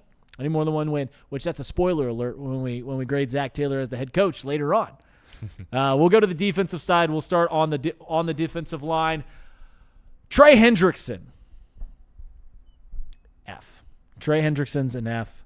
He made a big hullabaloo about this whole season. Hey, I need an extension. We give you a raise. $30 million to come. We get 7 games, 4 sacks, and I will be diplomatic in saying not the most eager to come back of a player of Trey Hendrickson. I think there was some financial decisions in him not coming back, some business decisions in him not coming back towards the end of the year. I'm giving Trey Hendrickson an F because on a defense where we kind of circled you as our best player because you were our best player and we needed you out there and you're a big portion of why this defense can be better this year and you weren't there, F. Stone. F. There's not much to be said. Didn't play enough. Caused a scene this offseason. It's one thing if you do that and then have 17.5 sacks, everybody's willing to let it slide a little bit. But when you do that and aren't available for the team, again, we're not really in a spot to question, oh, he should have came back. He was healthy enough to come back. The only person at the end of the day that knows that is Hendrickson. But something tells me maybe he could have came back. But I agree. Yeah, F. I agree. Myles Murphy. I'll go to you first. Myles Murphy, I will give a C-. Okay. It was an F, obviously, the first 2 years of his career to this point. I am intrigued by Myles Murphy. He's tickling your fancy a little bit. Yeah. Do I think he was drafted to be the one? I don't know if he can be the one. Can he be a 2? Yeah, he can be a 2, but can he be your closer? Had opportunities, right? Cam Sample gets a sack on second down against Shedeur, and it's like, all right, we got one more play here, one more good play, and you win the game against Cleveland. And the pass rush on the third down to Isaiah Bond on the boundary, and then the one across the middle to Jerry Jeudy, nobody was able to even get close to getting home. So that situational clutchness, nobody has really stepped up there. I'm intrigued by Myles Murphy. I'm happy by what we saw from him down the stretch, but I'm not going to get carried away here when you look at kind of the grand scope of things. And even how the year started out, not good enough. Intrigued, but still C-. I will give a B-, not because of production, but because he showed aptitude. He showed an ability that I had not seen prior to this point in his career to where, you can kind of now see, all right, this guy can kind of get after it from time to time. He showed up more and more as the season went on. And when I'm not an X's and O's guy. So when I'm watching, does your name get called? Do I notice you on the field in a good way? And as the season progressed, Myles Murphy showed up a lot more. So while the production, 5.5 sacks, that's probably a C to C-. I'll give him, I thought the aptitude at the end of the year. I thought he gave me confidence in him going into next year. It can't be the only thing, but he showed me confidence that, all right, maybe this guy can be a productive pass rusher. So I'll give him a B-. Joseph Aside, the free agent, I will give similar grade for similar reasons. I think that he showed up a lot more than Myles Murphy when he was playing. But once again, I feel like we've been doing this Joseph Aside thing for years to a point where I don't think we've been doing it with Myles Murphy. First year, he was the third guy, fourth guy because he was behind Sam Hubbard and Trey Hendrickson. Joseph Aside, we've kind of had seen pop here, pop there, but we hadn't seen consistency. We saw a little bit more of that consistency this year. He's going to get paid this offseason. I hope that he doesn't get paid here. I think that's where I'm at. So C+, B-, similar grade for Myles Murphy for different reasons, though I'll say that. Joseph Asai. D-, D. Really? I appreciate his effort. The effort was always there. He got himself a contract. I'm going to be hitting this hard. It better not come from Cincinnati. I am ready to move on. All we've heard about him, oh, he's got all this upside. Whatever. Well, he's been here for several years. Obviously, he's had some injuries. Was an athletic freak coming out of Texas. Hasn't really panned out. I can appreciate his effort, but I look at him as a guy that was not good enough, right? We talked about the edge. It was all Trey Anderson or nothing when it came to rushing the passer. Saw a little bit from Miles Murphy and Cedric Johnson, believe it or not. But we never got enough from Osai. I know he's got some numbers. He has a few plays in the backfield, but he was a part of the problem, a big part of the problem for me. So he's going to make some money. Better not come from Cincinnati. D minus. Before we move on from edge rushers, and I think I'm with you on that. I think I'm with you on the free agent. If our free agent signing this offseason is Joseph Osai, that's not going to excite anyone. And he might be the best person there. He might be the best option for the Bengals, but I'm just telling you, as an excitement level, that just doesn't do it for me. That's the big free agent signing we get this offseason. Yikes. I saw someone in the chat put, why do fans hate Trey so much? He had the right to demand his market value. You're right. He does have the right to demand his market value if he was an unrestricted free agent. Or if he was on a rookie deal, neither of which were true. He signed a free agent deal here in Cincinnati back in 2021. Came to the team. We extended him. So he sat down twice. Sat down with our front office, and they both agreed on a number, and they put pen to paper. He agreed to that deal. From the moment that he agreed to that extension, he whined about it. It wasn't like Jamar Chase, who was on a rookie deal where he doesn't get to decide how much money he makes. Trey Hendrickson could have pleaded his case for his market value, but he signed a contract. And the reason that we were annoyed here in Cincinnati was because he was constantly going against that contract. He was whining against the contract that he signed, that he argued for, that he sat down in good faith with the organization, and that's why it was annoying. It was a completely different situation than Jamar Chase. It's a completely different situation than T. Higgins. He sat down and he had those conversations with this front office, and he hated it from pretty much the moment that he signed that contract. No one forced him to sign that extension. He did it and then whined about it from the point forward. So yeah, you could say I want an extension. You can say I want to rework my deal, but also the Bengals have a right to go no, you sign a contract, kick rocks, dude. If you were a terrible free agent, we still got to pay you. That's how it works. There's risk on both sides. It just so happened that Trey Hendrickson was on the wrong side of that one. We are running out of time, but we will continue to do this. We'll go with the linebackers. We'll pair them together. Ooh. Demetrius Knight, Barrett Carter, because I think they're getting similar grades, and it's similar to their PFF grades, F, because they are the worst graded linebackers in the league. And there was moments, though they were few, though they were far between, there were moments where you saw okay, maybe this guy can play a little bit. I think I saw a little more from Demetrius Knight than Barrett Carter. That being said, these guys just can't be our starting linebackers next year. I fear that they will be. They just can't be. F. Demetrius Knight, Barrett Carter, Stone. F. I'm worried, Reed. I'm worried. I mean, maybe you can start Demetrius Knight, but you better find somebody good to put next to him. It cannot happen.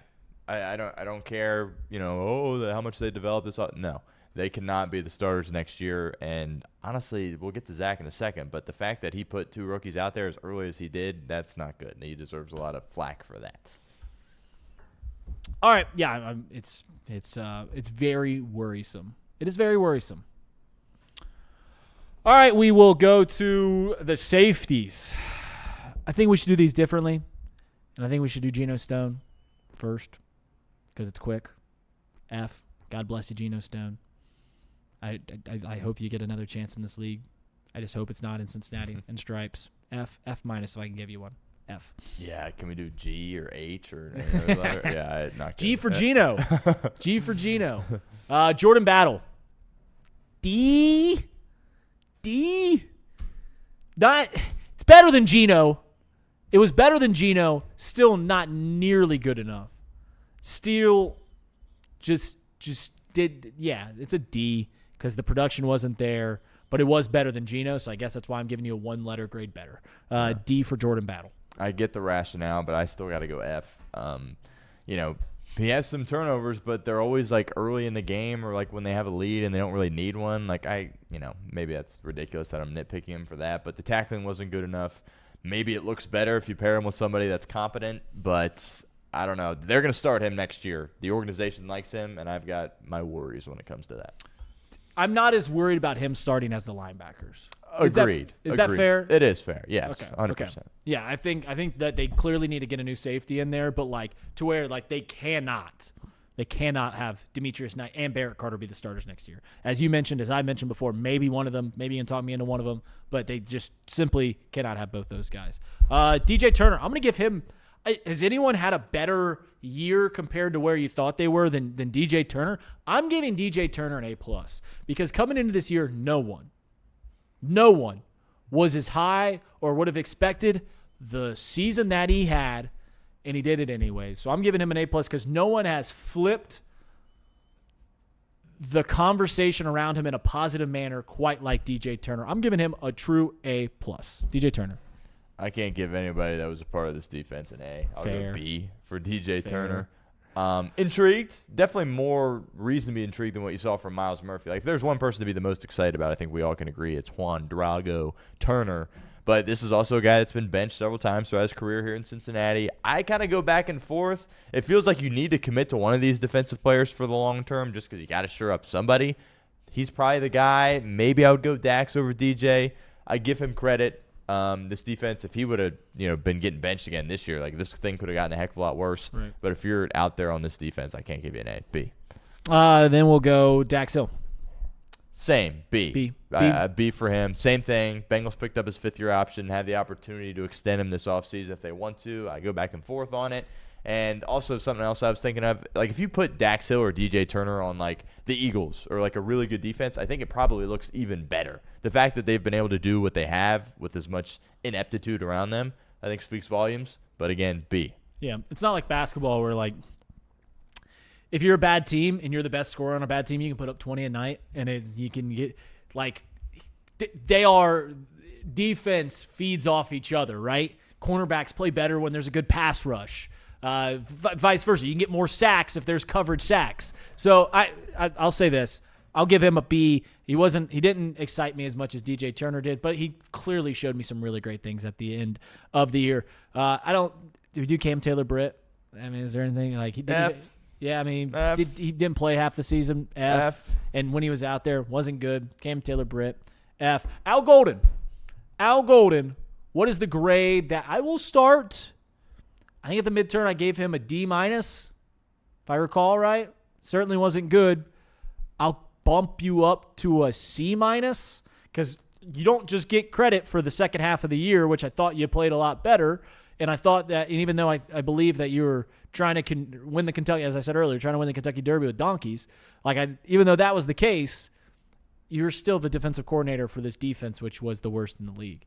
So at the very best I could do is a C-, and even as I talk myself into it, I think I'm going D+. So I'll change the grade to a D+, though I did see better things at the end of the year. Yeah. I got to go F, but it's the most intriguing F that I've given out. I give him credit for continuing to work and improve, but when you look at the full scope of the season, the reason we're not playing is because of the defense. And he's in control of the defense. I have some hope for next year, but for 2025, I give him an F. Final one that we're going to give out here on the show. We did. There's no point in doing a damn pitcher one. The final one we're gonna give out here on the show is the head coach. We're not going to do Duke Tobin because I don't think I can mentally do it. So I'm going to go to Zac Taylor, and I'll go first. I think Stone's going to have a different opinion than I. But Zac Taylor, I gave you a C+, I think, on calling plays. I'm going to give you an F as the head coach. And the simple point of it is because I have no faith whatsoever in you as the head coach if Joe Burrow's not out there. I have no faith. You've given me no reason to have faith in you. And Joe Burrow's missed a lot, and maybe that's an unfair way to gauge a head coach. But simply put, you went 1-8 in the 9 games without Joe Burrow. 1-8. We just needed you to hold serve in some regard. You go 3-6, and even gangbusters. You go 4-5 in those 9 games. We are in the postseason right now, but you went 1-8. without Joe Burrow. And for that, I have to give you an F because this season was a disaster from that point. F for Zac Taylor. Yeah, I agree. F. 100% F. And look, that when you look at this year and you look at last year, that's back-to-back Fs for Zac Taylor. And if you're a head coach in the NFL with Joe Burrow, Jamar Chase, and T. Higgins, and you have back-to-back Fs every other place in this league, you're gone. Here in Cincinnati, you're not. And I'm happy about that. And we'll see if he can take advantage of it next year. But F this year. F. Final thing I'll say, because I'm getting called out here in the chat. Colin Willis says, Reed! Do you think maybe you've seen the defense look better at the end of the year? Was maybe because they played Jacoby Brissett, Quinn Ewers, and Shedeur Sanders? No doubt about it. The end of the year was a much easier schedule than the middle point of the year. But also, I'm grading it on the game where they played Drake May. I thought they played pretty well against Drake May. I'm grading it on the game in which they played Lamar Jackson on Thanksgiving. Thought they played pretty well against Lamar Jackson. I'm grading it on the game that they played the Buffalo Bills and Josh Allen. They were a pick six and a fumble, which allowed the Bills to score right away from playing an okay game. So, yeah, they played really well against Quinn Ewers. Yeah, they played really well against Jacoby Brissett. And, yeah, they played really well against Shedeur Sanders. And also, when they looked as bad as they went, and I understand that we are trying to find optimism, let me find it wherever I want to frickin' find it.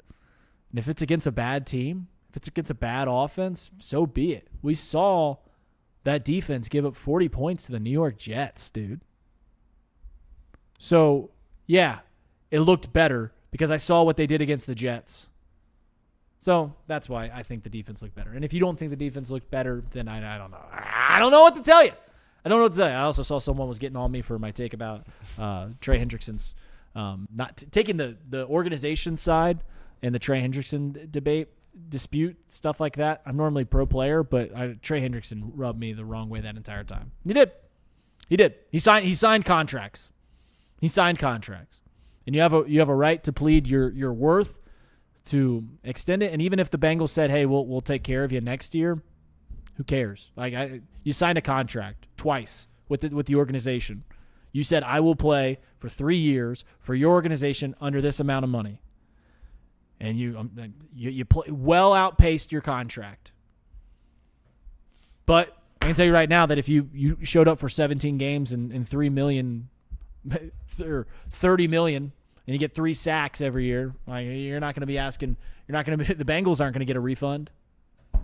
See you guys tomorrow. We'll be back on our normal schedule at 10 a.m. Off the bench, Stone Shield Show at 11. Thank you so much, Stone, for today. See you guys tomorrow. Have a good Tuesday.